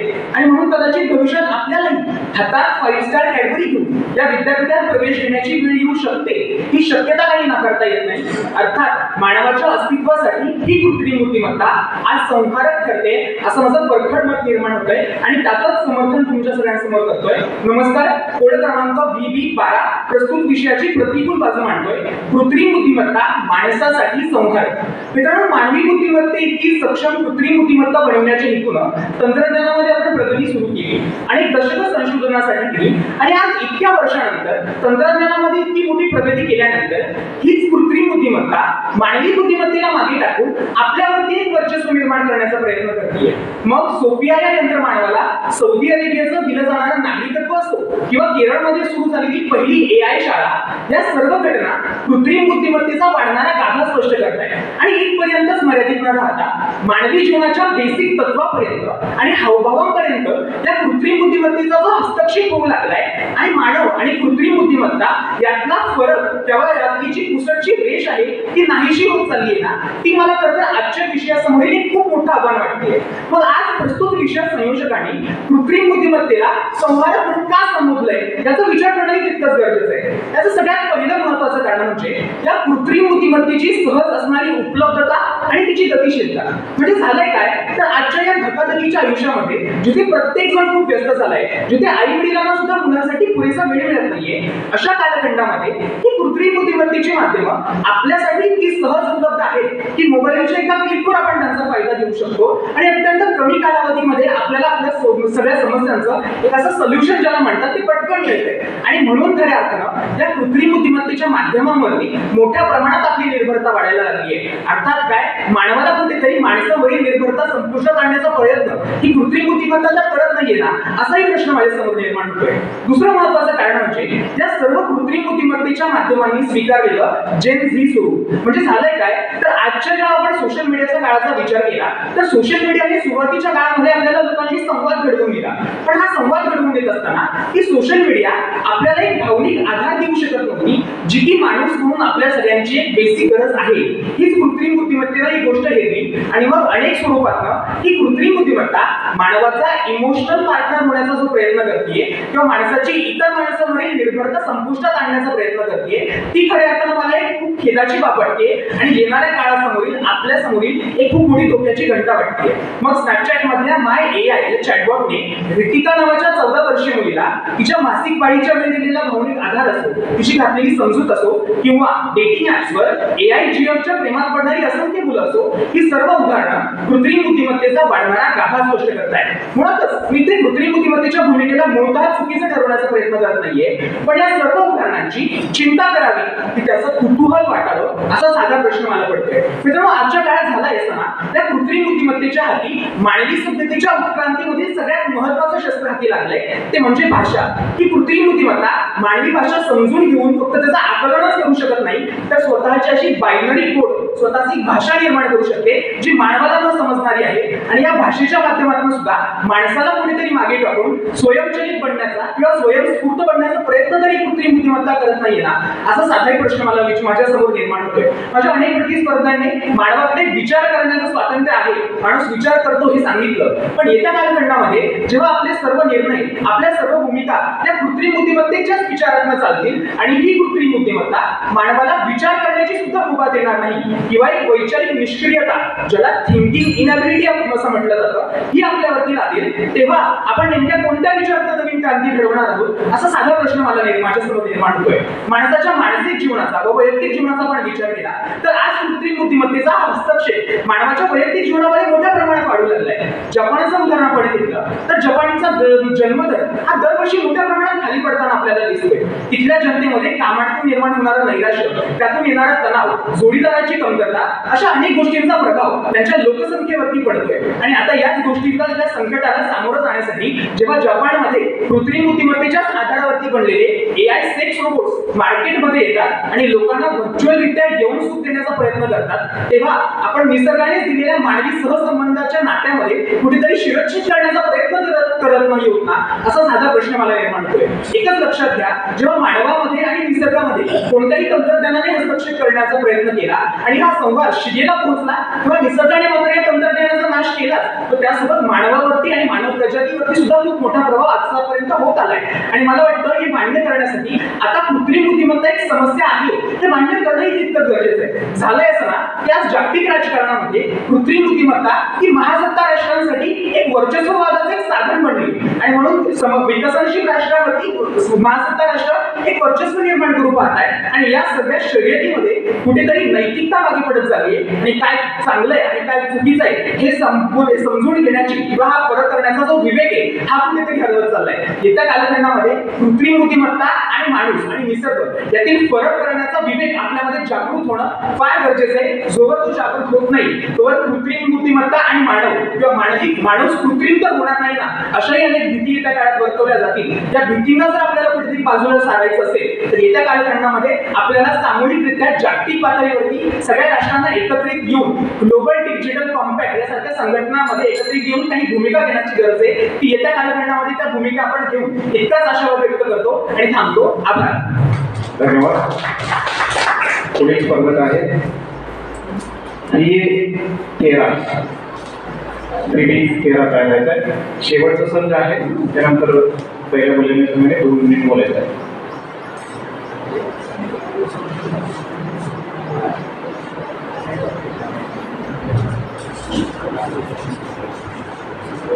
नमस्कार.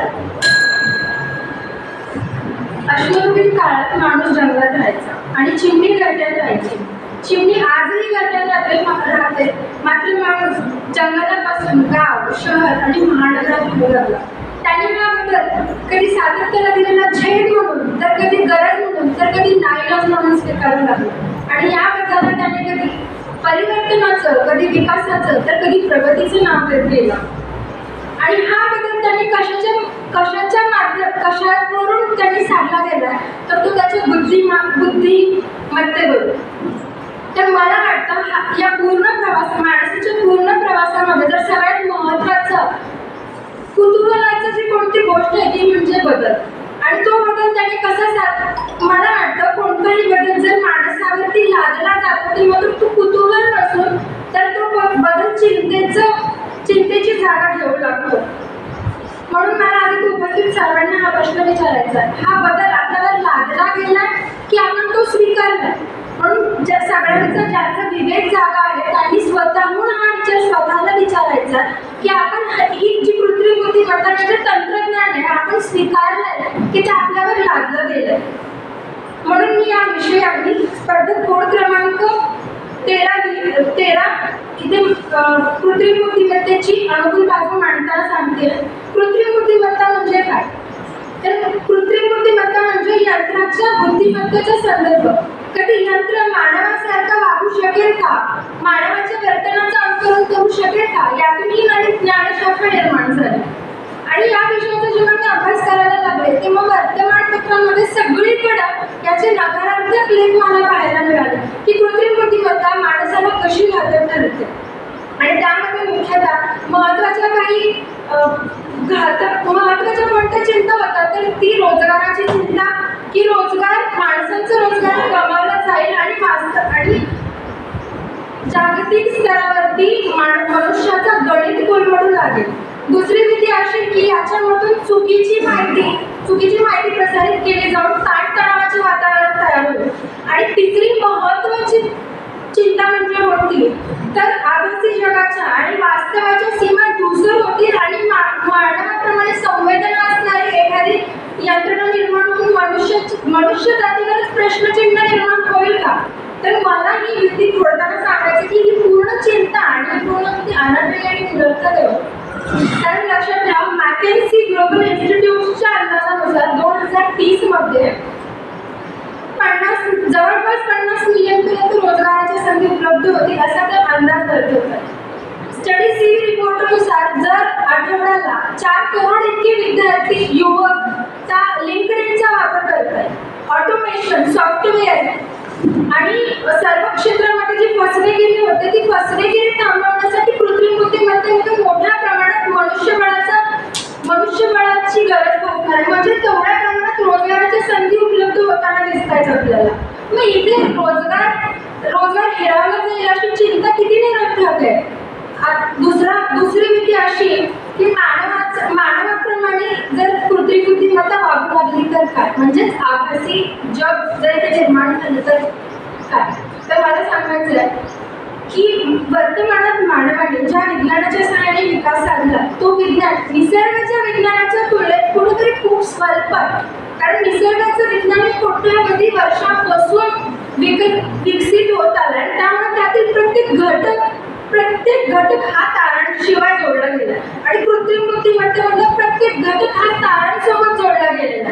मग ही कृत्रिम बुद्धिमत्तेला मानवाप्रमाणे संवेदना निर्माण होणं, राग द्वेष निर्माण होणं हे शक्य नाही. कारण स्वतःला उत्क्रांत करून पाहणारी हालचाल आणि गती ही कृत्रिम बुद्धिमत्तेमध्ये नसेल आणि त्यामुळे ती माणसाला गुलाम करून पाहिजे ही भीतीच निरर्थक आहे.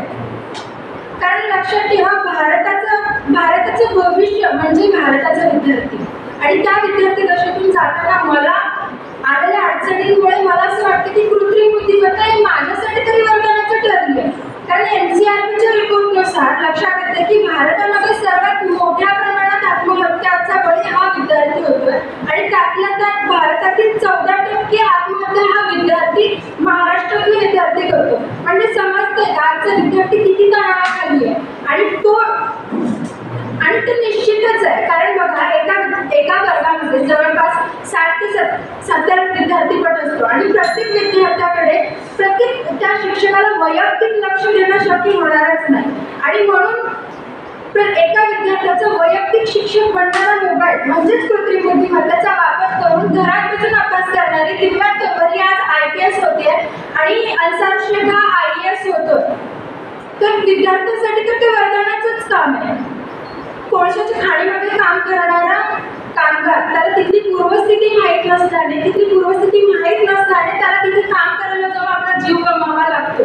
इंडियन एक्सप्रेसच्या लेखानुसार जर 5 दिवसाला एक कर्मचारी हा मॅन्युअल स्कॅव्हेंजिंगमुळे मरतोय आणि या कामगारांसाठी कृत्रिम बुद्धिमत्तेची प्रणालीचा जर वापर करून त्यांचा जीव वाचवला जाऊ शकतो तर नक्कीच ते त्यांच्यासाठी वरदानाचं ठरेल. आणि हे सर्व सांगताना जॅक मा को फाउंडर ऑफ अलिबाबा ग्रुप म्हणतात की त्यांचं एक वाक्य आहे ते बोलतात की there is no need to worry about artificial intelligence because artificial intelligence has only chip and human being have their heart with intelligence. कारण कोणतंही तंत्रज्ञान जेव्हा स्थिर स्थावर काही अंश सुरळीत असलेल्या प्रक्रियेमध्ये येते ना तेव्हा उद्यावरच हे होतच असते. पण त्याच्यावर काळाच्या ओघामध्ये काम केले जाऊन त्याला काळाच्या ओघात काम करून त्याला स्थिर स्थावर करताच येऊ शकते. म्हणून 100 केसांमध्ये एक पांढरा केस पाहण्यापेक्षा त्याच्याकडे सकारात्मक दृष्टिकोन ठेवणं हे आपलं काम आहे. आणि त्यामुळे मला इथे ठामपणे सांगायचं आहे की कृत्रिम बुद्धिमत्ता ही माणसाला तारणहार आहे, संहारक नाही. धन्यवाद.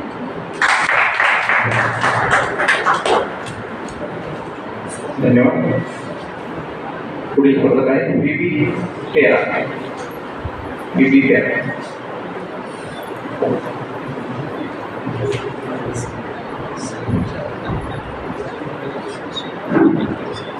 हंसना कृत्रिम हो गया.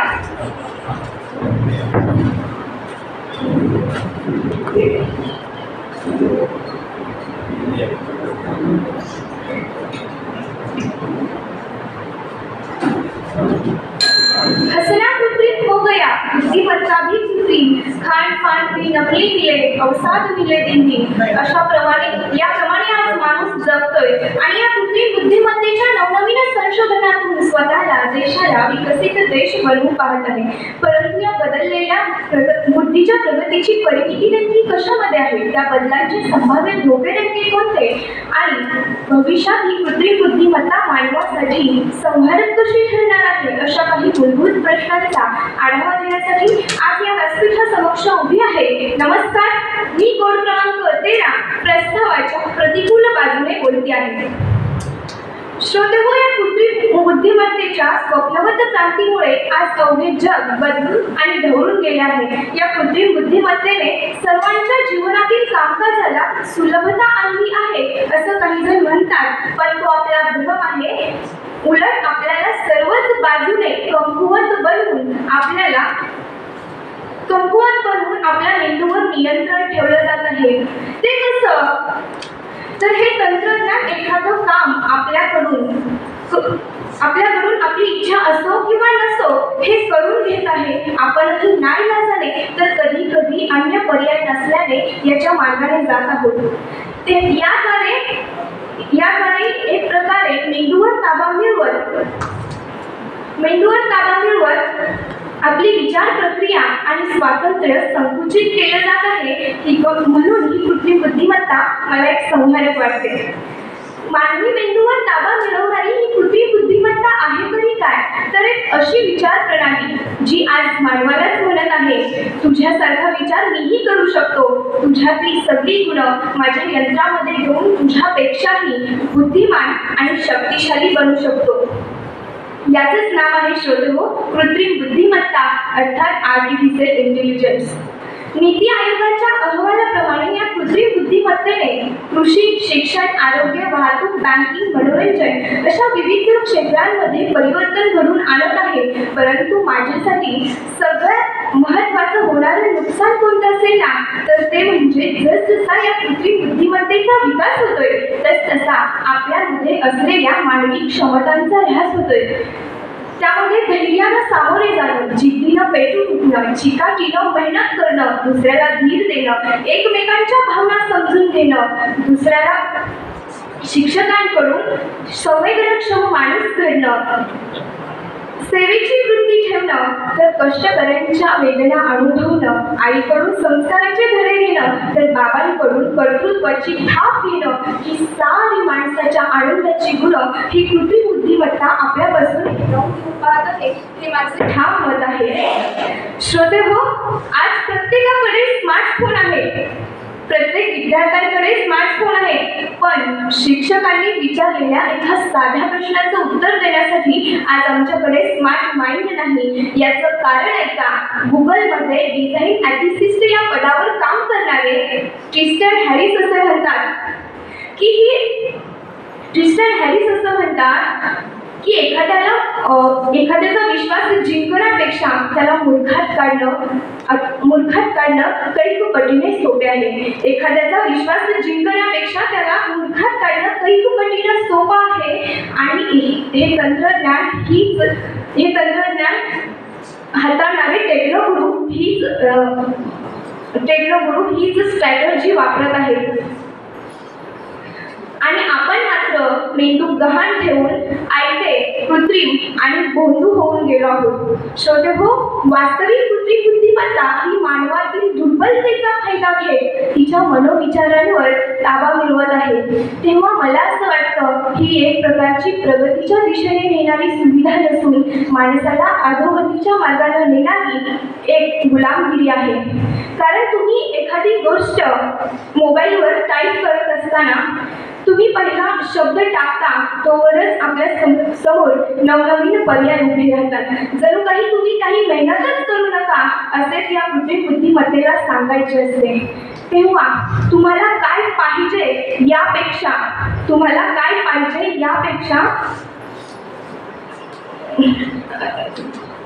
काय पाहिजे हे सांगा असं सांगायचं नसून ह्या कृत्रिम बुद्धिमत्तेला स्वतःच्या इशाऱ्यावर सर्वांना नाचवायचं असतं. हे आपण लक्षात घेतलं पाहिजे. श्रोतेहो, या कृत्रिम बुद्धिमत्तेच्या यंत्रमानवांबद्दल बोलायचं झालं तर फिजिक डीक नावाच्या एका यंत्रमानवाने त्याच्या एका इंटरव्ह्यूमध्ये स्पष्टपणे म्हणतो आहे की इथला जो माणूस आहे या माणसाची जी अणुवस्त्र आहे त्यांना मी आता हळूहळू हॅक करणार आहे आणि नंतर या संपूर्ण माणसालाच संपुष्टात आणणार आहे. तेव्हा म्हणजे काय तर ते स्वतःच संवारक आहेत याची चेतावणी देण्याचं काम ते स्वतःच करत आहेत. ही गोष्ट आपण आवर्जून लक्षात घेतली पाहिजे. श्रोतेहो, या कृत्रिम बुद्धिमत्तेला स्वीकारून म्हणजेच मानवी मेंदू गहाण ठेवून आपण बेकारी आणि बेरोजगारी वाढवत आहोत. कारण अमेरिकेच्या ऑक्सफर्ड विद्यापीठातल्या प्राध्यापकांच्या संशोधनानुसार ते असं म्हणतात की येत्या 2 दशकांमध्ये एकूण रोजगारांपैकी 47% रोजगार हा कृत्रिम यंत्रमानवांच्या हातात गेलेला असेल. तेव्हा मला सांगा, शाश्वत मानवी बुद्धिमत्ता अवेलेबल असताना कृत्रिम यंत्रमानवांची काय गरज आहे? हे जर असंच होत गेलं तर भविष्यात माणसाला बौद्धिक आणि मानसिक दहशतवादाचा धोका सुद्धा वाढणार आहे आणि तेव्हा त्याची प्रगती न होता अधोगतीच होताना दिसणार आहे. श्रोतेहो, ही कृत्रिम बुद्धिमत्ता आपल्याला आंधळीच नाही तर पांगळी सुद्धा बनवणार आहे. कारण वडिलोपार्जित जमीन संपत्ती मिळाली म्हणून घरी आयतं बसून खाल्ल्यावर माणूस आळशी बनतो. त्याच्या कलागुणांकडे दुर्लक्ष होतं आणि त्यातून तो त्याचं आरोग्य सुद्धा गमावतो. कारण हातपाय न हलवता खाल्लेलं अन्न सुद्धा पचत नाही. मग आयते ज्ञान घेऊन ज्ञानी होता येईल का? आज जर का ChatGPT वरती आपल्याला फक्त आणि फक्त 2 इनपुट्स दिल्याने जर एखादी माहिती सहजपणे प्राप्त होत असेल ना तर मला वाटत नाही की तो हा एक सृजनशीलतेचा भाग आहे. कारण माणसाच्या नवनिर्मितीमध्ये जी सृजनशीलता आहे तिच्या समोर आज ही कृत्रिम बुद्धिमत्ता एक संहारक म्हणून उभी राहिली आहे. मनपूर्वक आभार.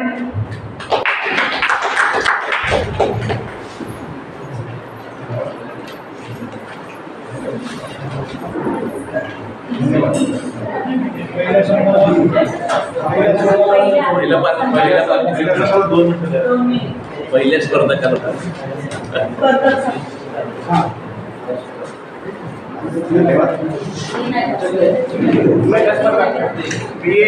नमस्कार, मी सांकेतिक कोड क्रमांक A1. आता इथे बरेचसे स्पर्धक कृत्रिम बुद्धिमत्ता ही सहारक असल्याचे सांगून गेले तर त्या विरोधात जाऊन मला तुम्हाला सत्याची बाजू दाखवू द्यायची आहे. म्हणून मी आज तुमच्यासोबत खंडनाची बाजू मांडण्यासाठी उभी आहे. तर बरेच प्रतिस्पर्धी मित्र म्हणले की कृत्रिम बुद्धिमत्तेमुळे माणसाची बौद्धिक आणि वैचारिक क्षमता ही कमी होत चाललेली आहे.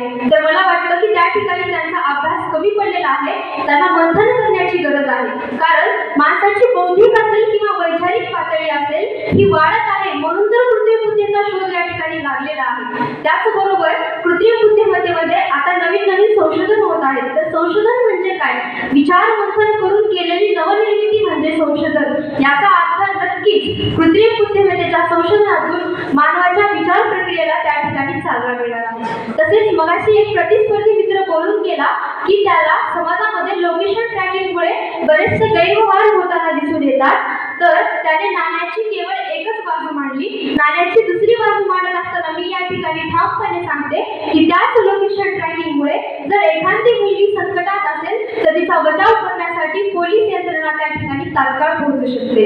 तसेच एक प्रतिस्पर्धी मित्र म्हणत होता की श्यामने त्याच्या आईला दिलेली हाक ती संवेदनशीलता त्याला कृत्रिम बुद्धिमत्तेमध्ये दिसून येत नाही. परंतु ChatGPTवर एखादा शब्द टाकला आणि येणारी माहिती आणि श्यामने त्याच्या आईला दिलेली हाक आणि त्यामागची संवेदनशीलता या दोन बाबी मुळात वेगळ्या आहेत आणि त्या दोन बाबी एकत्र करून या व्यासपीठावर येऊन भ्रमित वक्तव्य करणे हेच मुळात निरर्थक ठरते. आणि माझ्या विषयाला अनुसरून शेवटपर्यंत मी एकच म्हणते की कृत्रिम बुद्धिमत्ता ही मानवासाठी तारकच आहे. धन्यवाद. धन्यवाद. सर्व स्पर्धकांचे मनपूर्वक अभिनंदन. खूप सुंदर अशा प्रकारे आपण आपले विचार व्यक्त केला. ठीक 4 वाजता